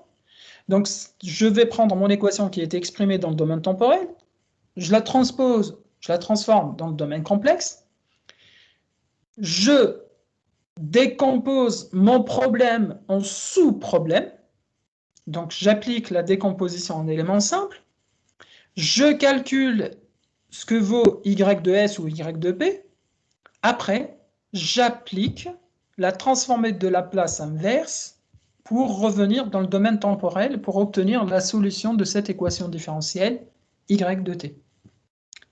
J'aimerais bien que vous gardiez en tête ce schéma-là, ça va vous permettre de savoir, parce que j'ai des étudiants qui font, pour la résolution d'équations différentielles, surtout qu'ils n'ont pas écouté mon cours. Ce qu'ils font, c'est que, ok, ils appliquent la transformée de Laplace, ils passent dans le domaine complexe, ils font une décomposition en éléments simples, et après, basta, ils s'arrêtent. Alors que la question était résoudre une équation différentielle. Résoudre une équation différentielle revient à m'exprimer, à me donner ce que vaut y de t. Et c'est pour cela que je vous dis, résoudre une équation différentielle d'un certain ordre, ça peut s'apparenter, ça peut représenter comme étant un problème complexe, un problème difficile, en termes de difficulté.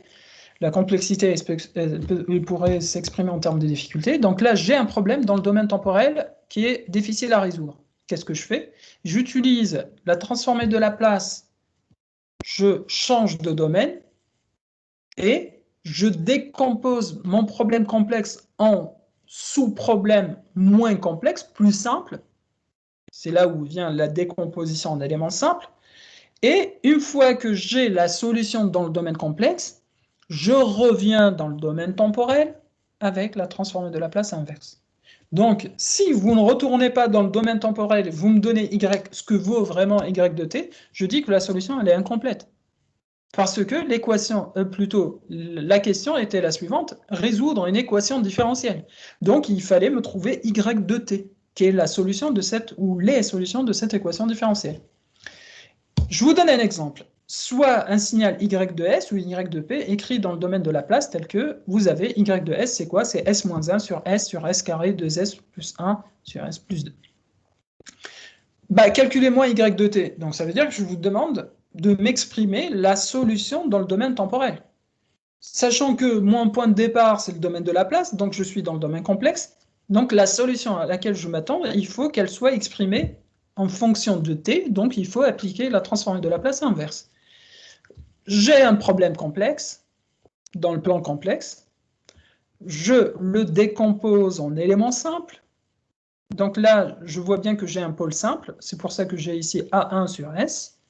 J'ai un pôle double, c'est pour cela que je vais faire A2 sur S plus 1, plus A3 sur S plus 1 au carré, plus A4 sur S plus 2. Je fais mes calculs, je peux utiliser la méthode de la limite, la méthode par identification, la méthode de la division euclidienne, peu importe la méthode. L'essentiel pour moi, de trouver A1, A2, A3, A4. Tous les chemins m'interrogent, choisissez le chemin le plus simple. Le chemin le plus simple et le plus sûr. C'est le plus important. Il faut que, si vous passez plus de temps pour trouver les A1, A2, A3 et A4, et vous êtes sûr de ce résultat-là, peu importe. Donc là, l'idée, c'est de trouver A1, A2, A3 et A4, et après, appliquer la transformée de Laplace inverse, une fois que vous aurez trouvé ça. Je donne un autre exo, c'est... il est plus complexe dans le sens où je cherche à résoudre cette équation différentielle. Donc, y de point de t plus 3 fois y point de t plus 2y de t est égal à 5u de t, avec les conditions initiales. Pas oublier que les conditions initiales, elles sont non nulles. Donc, y0 est égal à moins 1, y de 1, donc la dérivée première ou la condition initiale de la dérivée première, elle vaut 2. C'est ce que je note ici, y entre parenthèses de 1, 0. J'aurais pu noter ça aussi autrement, c'est y point de 0. C'est la même chose. Ou bien c'est y point de 0, ou bien c'est dire c'est y de 2 de 0. Là, j'applique la transformée pour résoudre cette équation différentielle, donc je vais appliquer la transformée de Laplace à chaque membre de cette équation-là. Donc, quelle est la transformée de Laplace de y point de t? La transformée de Laplace de la dérivée seconde, je me réfère à la table des propriétés. Donc ici, ça sera quoi? Ça sera d carré de f de t sur dt carré. Donc ça sera s carré grand y de s moins s y petit y de 0, moins y point de 0. Pourquoi? Parce que j'ai une dérivée seconde. Donc, je reviens ici. C'est s carré grand Y de S moins S Y de 0. Et là aussi, j'attire votre attention sur le et commercial ici, c'est le and ou je sais pas pour. Ça, c'est un point. Ça veut dire que c'est Y point de 0. Je vous ai dit que j'ai eu des problèmes avec ces éditeurs d'équations. Donc, je vous demande de transformer ce truc-là, c'est Y point de 0. Si vous avez un et double ici, un et, ça veut dire c'est Y point de 0. Est-ce clair? Et promis, donc là, je changerai ça pour la semaine prochaine. Ça a trop tardé. Donc ici, j'ai appliqué la transformée ou la propriété de la transformée de Laplace pour une dérivée seconde. Pourquoi? Parce que j'ai ici Y point. Donc c'est S carré grand Y de S moins SY de 0 moins Y point de 0. Ici, on aurait pu mettre S de 2 moins 2, c'est S à la puissance 0. Et donc là, S à la puissance 0, c'est 1. C'est pour ça qu'on ne l'a pas mis. Et là, c'est Y point 0. Plus 3, on a dit que le scalaire n'avait rien à voir avec la transformée. Il est invariant vis-à-vis de la transformée de Laplace. Il reste toujours de côté. Quelle est la transformée de Laplace de Y point? La transformée de Laplace de Y point, c'est quoi? Si j'applique toujours la même définition ou la même propriété, c'est quoi? C'est S grand Y de S moins S à la puissance 1 moins 1 fois Y de 0. Plus, quelle est la transformée de Laplace de 2Y de T? C'est 2 grand Y de S. La transformée de Laplace de f de t, c'est grand F de S. Quelle est la transformée de Laplace de g de t? C'est grand G de S. Quelle est la transformée de Laplace de h de t? C'est grand H de S. Quelle est la transformée de Laplace de y de t? C'est grand Y de S. Je passe à l'autre membre de cette équation. Donc là, c'est 5 fois u de t. Quelle est la transformée de Laplace de u de t? La transformée de Laplace de u de t, c'est 1 sur s, si je me réfère à cette table, pardon, ou ce tableau, à cette table ou ce tableau. Si vous venez ici, donc, quelle est la transformée de Laplace de la fonction échelon? On a dit que la fonction échelon, c'était 1.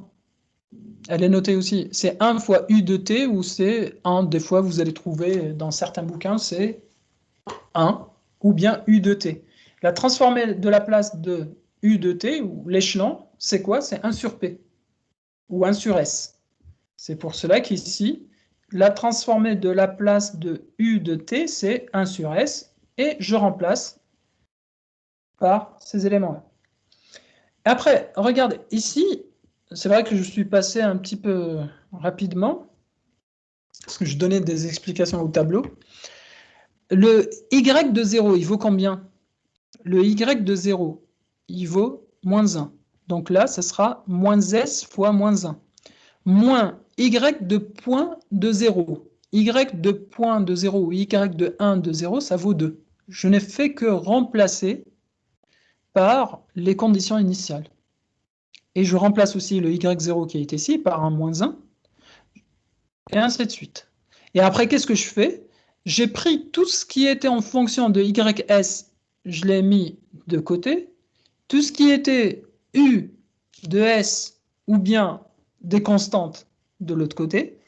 Et après, donc là, je me retrouve avec, et j'ai divisé de part et d'autre par s carré plus 3s plus 2. Et je retrouve ces deux fractions complexes. Sachant que u de s, après, je l'ai remplacé par 1 sur s. C'est ça qui me fait passer de cette écriture-là à celle-là. C'est bon?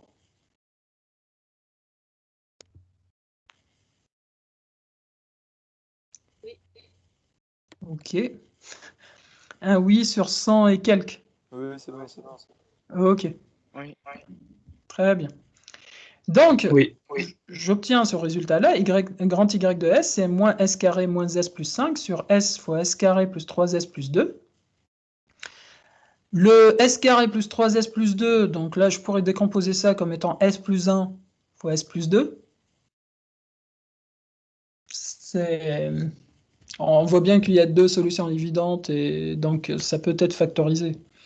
Donc c'est S plus 1 fois S plus 2. Et je trouve que j'ai trois pôles simples. S est égal à 0, S est égal à moins 1, S est égal à moins 2, pour lesquels je vais faire une décomposition en éléments simples. J'identifie A1, A2 et A3 et j'obtiens ça. Et après, donc là, qu'est-ce que je fais? Il ne faut pas oublier que je cherche à résoudre une équation différentielle, et donc résoudre une équation différentielle revient à trouver y de t.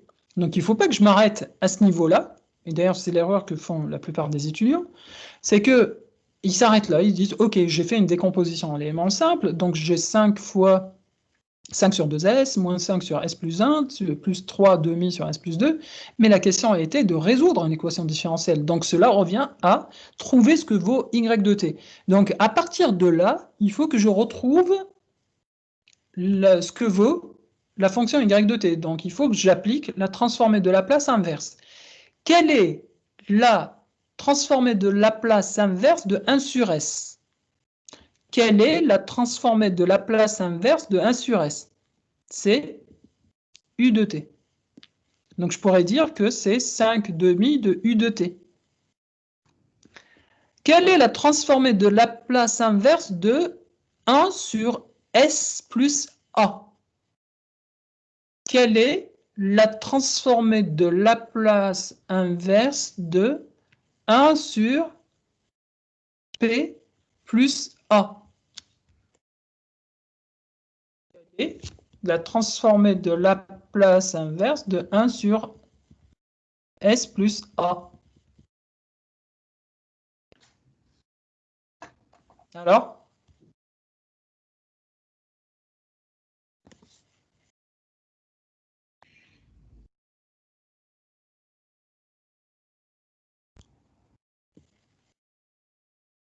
Quelle est la transformée de Laplace? E de moins t. E de moins t. Pourquoi? Parce que là, pour obtenir 1 sur P plus 1, c'est quoi? C'est 1 sur moins A. Donc ça veut dire que là, si je prends le moins A ici, je le mets ici, donc ça sera exponentielle moins AT. Et donc, non, je reviens ici. Et donc, c'est pour cela qu'on se retrouve avec exponentielle moins t. Le 5, il est invariant vis-à-vis de la transformée de Laplace directe ou inverse, il reste de côté, avec son signe. D'ailleurs, il ne faut pas oublier le signe qui est ici. Et donc, moi, ce que je cherche, c'est quelle est la transformée de Laplace de 1 sur S plus 1. Je pourrais dire que c'est 1 sur, quelle est la transformée de Laplace de 1, inverse, pardon, de 1 sur S moins 1. Et donc, je me retrouve avec la table, et ça sera exponentielle de moins 1 de t. Quelle est la transformée de Laplace inverse de 1 sur S plus 2? La transformée de Laplace, c'est exponentielle moins 2t. Et vous verrez ici que là, et j'insiste sur ce fait-là, et on reviendra dessus en TD, et je vous dirai ce que je dis à chaque fois aux étudiants, c'est que je suis intransigeant sur le fait de dire qu'on est en physique, ce système de second ordre qu'on voudrait résoudre, c'est un système qui décrit le comportement dynamique d'un système, en physique, et non pas en mathématiques. Donc si je suis en physique, ce cours-là, il s'appelle physique appliquée, donc il y a une condition sine qua non, il faut que les fonctions ou la solution que vous allez donner, il faut qu'elle soit causale. Il faut qu'elle soit causale, votre fonction. Et pour exprimer cette causalité, pour dire à la personne, écoutez, moi, la solution que je vous propose, elle est causale. Comment? C'est pour dire que cette solution-là, elle ne peut pas exister pour t négatif. Et c'est pour cela qu'on met y de t est égal à 5 demi moins 5 fois exponentielle moins t plus 3 demi fois exponentielle moins 2t. Et effectivement, point virgule, t supérieur ou égal à 0. Je suis en train de dire à la personne qui va lire le document que je prépare que la solution que j'ai trouvée, c'est une solution physique, et donc elle est causale. Et donc je vous dirais que et j'insiste sur ce point-là, ODS, si je lui demande de résoudre une équation différentielle, et la personne, elle fait tous les calculs, elle fait toutes les transformées, et elle oublie de me faire le point virgule t supérieur ou égal à 0, elle aura un 0. Comme je peux me montrer tolérant sur une autre personne qui va se tromper sur 5 demi, le moins 5 et le 3 demi, elle mettra d'autres valeurs, mais si, donc là, je vais pénaliser cette personne-là parce qu'elle n'a pas trouvé, donc là, elle n'aura pas des points inhérents à ça. Par contre, si elle continue, et d'ailleurs, même des personnes, je me suis retrouvé face à des copies où ils ont mis A1, A2, A3. Ils ont vu qu'ils n'auront pas le temps pour le faire, donc là, ils ont mis A1 moins A2 exponentielle moins t, plus A3 exponentielle moins 2t, point virgule t supérieur ou égal à 0. Je les ai pénalisés pour ça, et après, pour le reste, je considère que c'est juste. Pourquoi? Parce que je fais de la physique. Et de la physique appliquée. C'est pas pour me montrer chiant ou bien pénaliser les étudiants pour les pénaliser. C'est juste pour dire que autant où je pourrais me montrer tolérant en disant bah, ok, c'est des calculs, et donc là, c'est pas trop important. Je suis pas comme les profs où ils disent ah, c'est faux, donc tout est faux. Si on se trompe sur les calculs. Je dis que là, il faut donner un sens physique au résultat qu'on obtient, et j'insiste sur le fait qu'il faut qu'il y ait un t supérieur ou égal à 0 ici, à ce niveau-là. Pour quelqu'un qui va me présenter une solution comme ça, je dis non, mais c'est quelqu'un qui ne sait pas qu'il est en physique. D'accord? Excusez-moi, j'aurais une question, s'il vous plaît. Oui, dis-moi. Pourquoi US est égal à 1 sur S?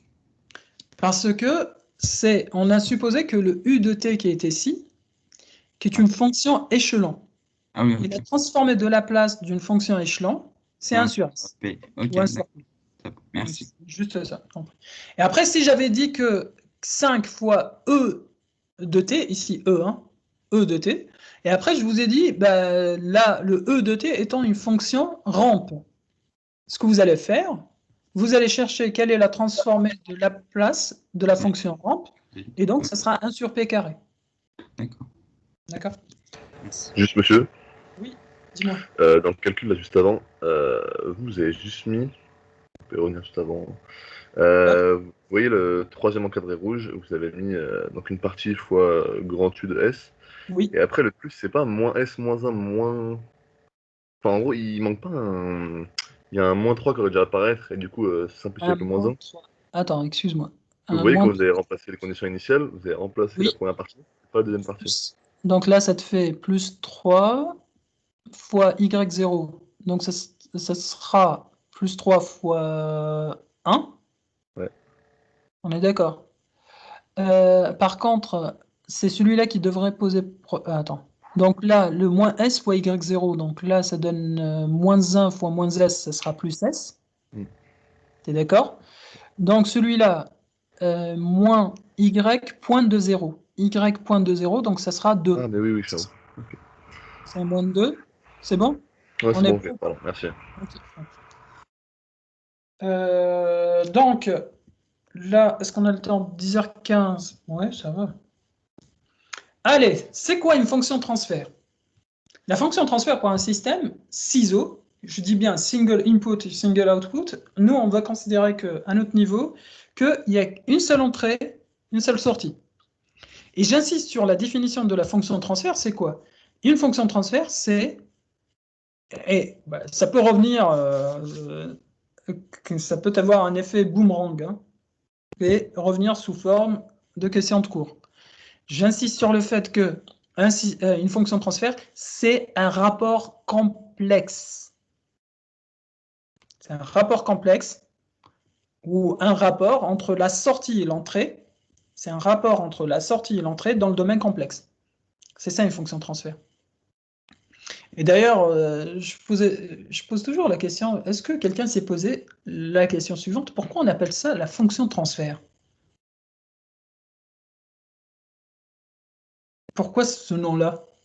Et ailleurs, en ELEC aussi, on l'appelle la transmittance. Mais pourquoi cette appellation? Pourquoi l'avoir appelé en anglais transfer function, ou bien en français c'est fonction de transfert? Pourquoi?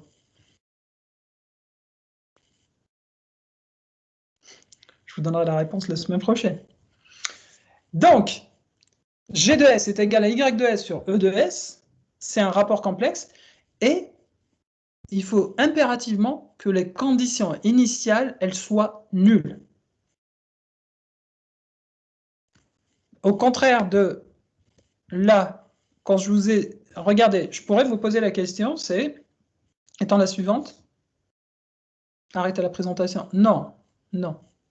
Gaston, non, tu n'as pas le droit d'arrêter ma présentation. J'ai pas fait exprès, excuse-moi. Ok.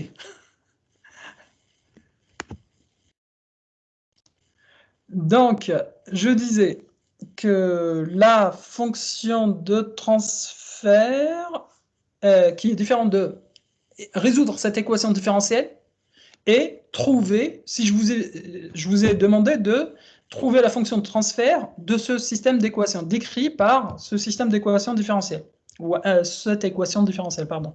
Vous allez me dire, ok, donc là, qu'est-ce que je fais? C'est la même chose que tout à l'heure, donc j'applique une transformée de la place, et cela va sans dire que ça c'est y point de t, plus 3 fois y point de t, plus 2 fois y de t est égal à 3 e de t. Je vais appliquer la transformée de Laplace et je vais considérer que les conditions initiales sont nulles, même si on ne le dit pas. D'accord? Même si je ne vous dis pas dans l'exo, je ne vous dis pas que les conditions initiales sont nulles, ou bien même, quand bien même, je pourrais vous dire, ben écoutez, j'ai ce système-là qui est décrit par ces équations. Cette équation, pardon, différentielle, j'ai les conditions initiales, elles valent ce qu'elles valent, ici. Après ma première question, au lieu de vous dire, bah, écoutez, moi ce que j'aimerais que vous calculiez plutôt la fonction de transfert de ce système-là. Et ok, vous allez dire, les conditions initiales sont nulles. Pour cette question-là, pour le calcul de la fonction de transfert, on va supposer ad vitam aeternam que les conditions initiales sont nulles. Pour la durée de vie de cette question-là.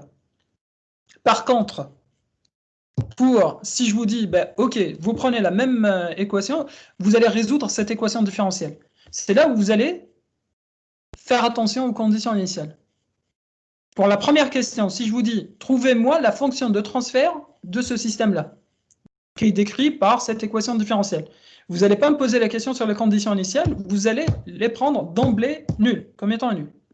Par contre, dans la deuxième question, si je vous dis, bah, écoutez, je vous demande de résoudre cette équation différentielle. Et c'est là que vous êtes en droit de me dire, mais monsieur, les conditions initiales, elles sont comment? Elles sont nulles, pas nulles? Il va falloir nous donner les conditions initiales. Il faut nous apporter cette précision-là. Par contre, pour le calcul de la fonction de transfert, vous allez les prendre comme étant nuls. Et d'ailleurs, c'est le cas ici. Qu'est-ce qu'on a fait? Donc là, si j'applique la transformée de Laplace de y point, si je considère que les conditions initiales sont nulles, c'est quoi? C'est s carré grand y de s. Quelle est la transformée de Laplace de y point? C'est 3sy de s. Quelle est la transformée de Laplace de y de t? C'est 2 fois y de s. Quelle est la transformée de Laplace de 3e de t? C'est 3 grand e de s. Basta. C'est quoi, ma question étant la suivante, c'est quoi la fonction de transfert? C'est le rapport complexe entre la sortie sur l'entrée. Ok, donc je vais calculer la sortie sur l'entrée, donc ça va me donner quoi? C'est 3 sur s carré plus 3s plus 2. C'est ma fonction de transfert. D'accord? Oui. Oui. Oui, ok. Et pour les réponses, on laissera ça pour plus tard. Par contre, on nous demande de faire l'appel. C'est une fonction que j'aime pas. Ok. Donc, je vais vérifier combien de personnes ai-je perdu entre le début de la séance et là. Afficher les participants. Déjà, vous êtes combien? 129. Oui. Après, ce qu'on va faire, on va faire un tirage aléatoire pour réveiller ceux qui dorment ou bien qu'ils ont mis connecté leur PC et ils sont partis ailleurs. Hyperplanning, ce sont les absences. Absence, ouais.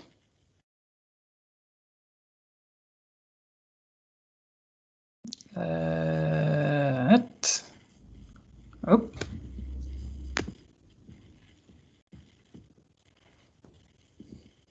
Abdelaziz. Oui. Monsieur, juste, Oui, dis-moi. finalement, on a des TD. Oui, Et En on dé- aura la correction. Enfin, on Pas fera la toutes. correction. vous aurez. On va se mettre d'accord. Donc, ça laissera le temps de ceux qui ne sont pas là connectés de venir. Et de se mettre derrière leur ordinateur, comme ça, ils répondront présent. Donc, pour les TD, on essaiera de traiter la semaine prochaine. Donc, c'est moi qui vais traiter, ne serait-ce la question là dont j'ai parlé tout à l'heure, où il y a le décalage temporel. Pour les autres, je vais donner le résultat. Et comme ça va vous pousser à travailler. D'accord, On on pourra n'aura pas poser le... des questions. Oui, bien sûr. Bien sûr. D'accord, Bien sûr. merci. Mais vous n'aurez pas pour les autres exercices la solution détaillée. Et d'ailleurs, pour le TD, on fera en début de la semaine prochaine, en début de séance, on essaiera de faire les TD1, les exos du TD1. D'accord? D'accord, merci. Je préfère faire ça et après avancer sur le cours et partager la séance de cours en 2 parties. D'accord? En vous poussant aussi un petit peu à travailler, mais... donc, Maïssa. Oui. Maïssa? T'es où? Oui. Oui, je suis là. Ok. Yara. Oui. Maxime? Oui. Lequel des Maxime? Ah, bah, je sais pas, vous, lequel? Berriot? Ah, bah oui, c'est moi. Ok, ça tombe bien. Justine? Oui. Arthur? Oui. Enfin, oui. Lequel des Arthur? C'est ça? Ouais, je sais pas. Moi, c'est Bouille. Ok. Agnès Malo. Mathieu? Oui. Lise? Oui. Adrien? Oui. Qui a l'Adrien? Lequel? Lequel? Lequel? Je crois qu'on est beaucoup. César? Oui. Ok. Auguste? Oui. Gabriel? Lequel des Gabriel, vous allez me dire? Eudes?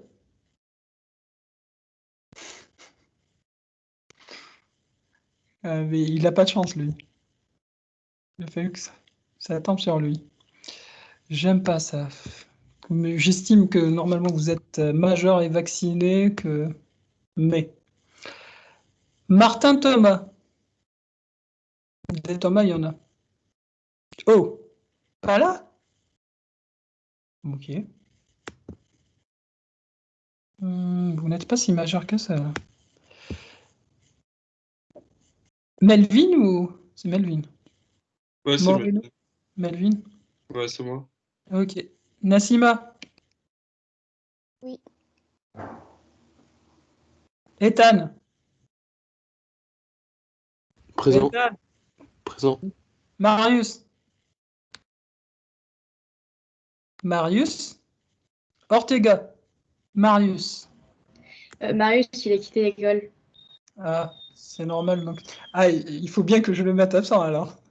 Pour dire, j'ai vérifié. Tanguy? Romoli Tanguy? Oui. Ok. Monsieur, excusez-moi, mon micro il marchait pas. J'ai un problème. Ok. T'avais un problème.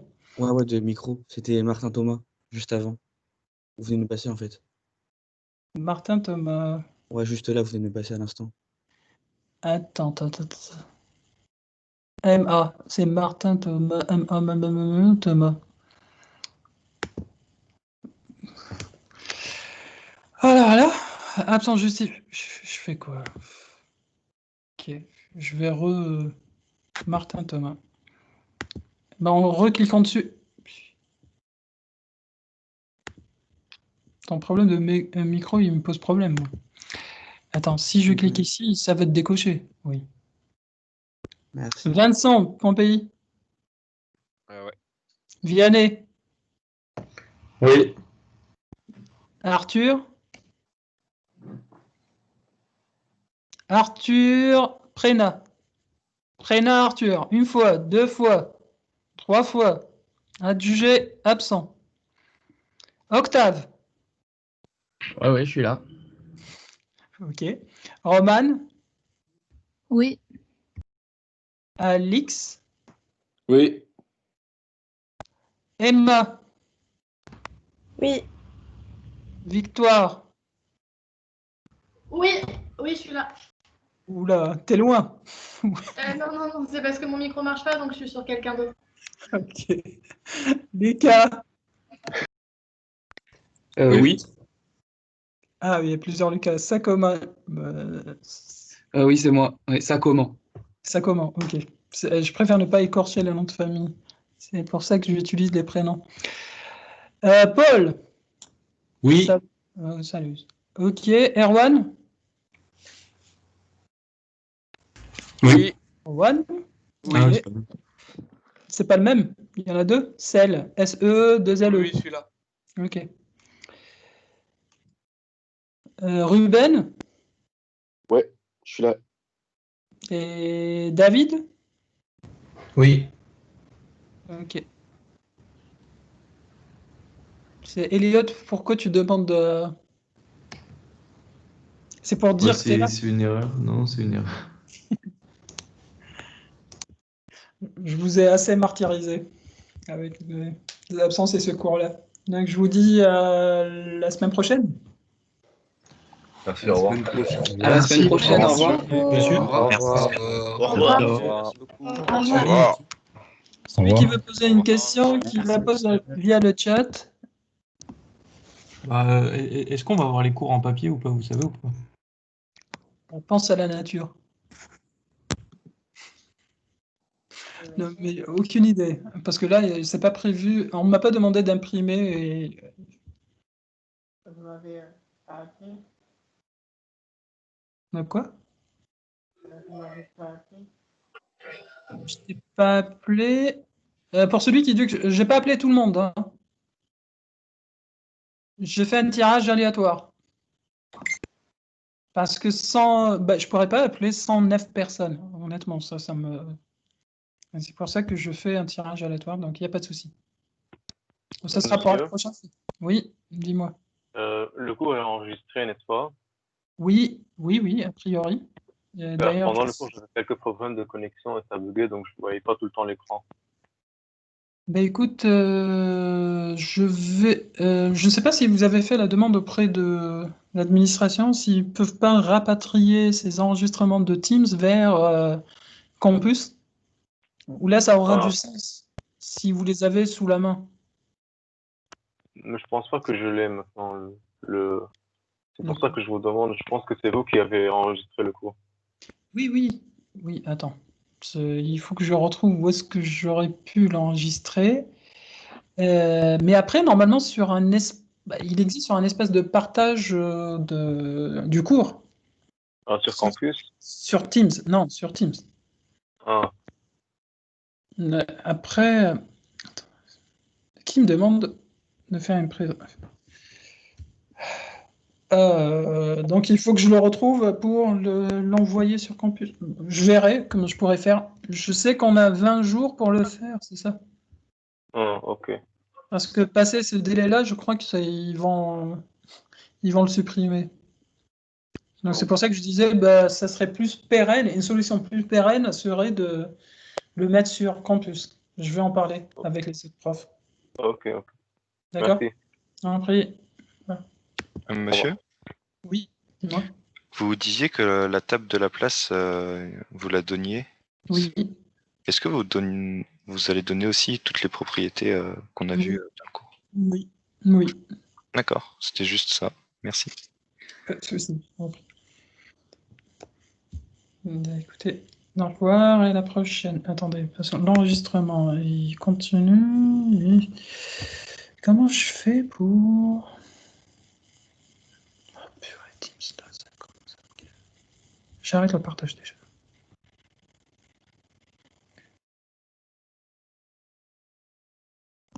C'est sur les 3 petits points.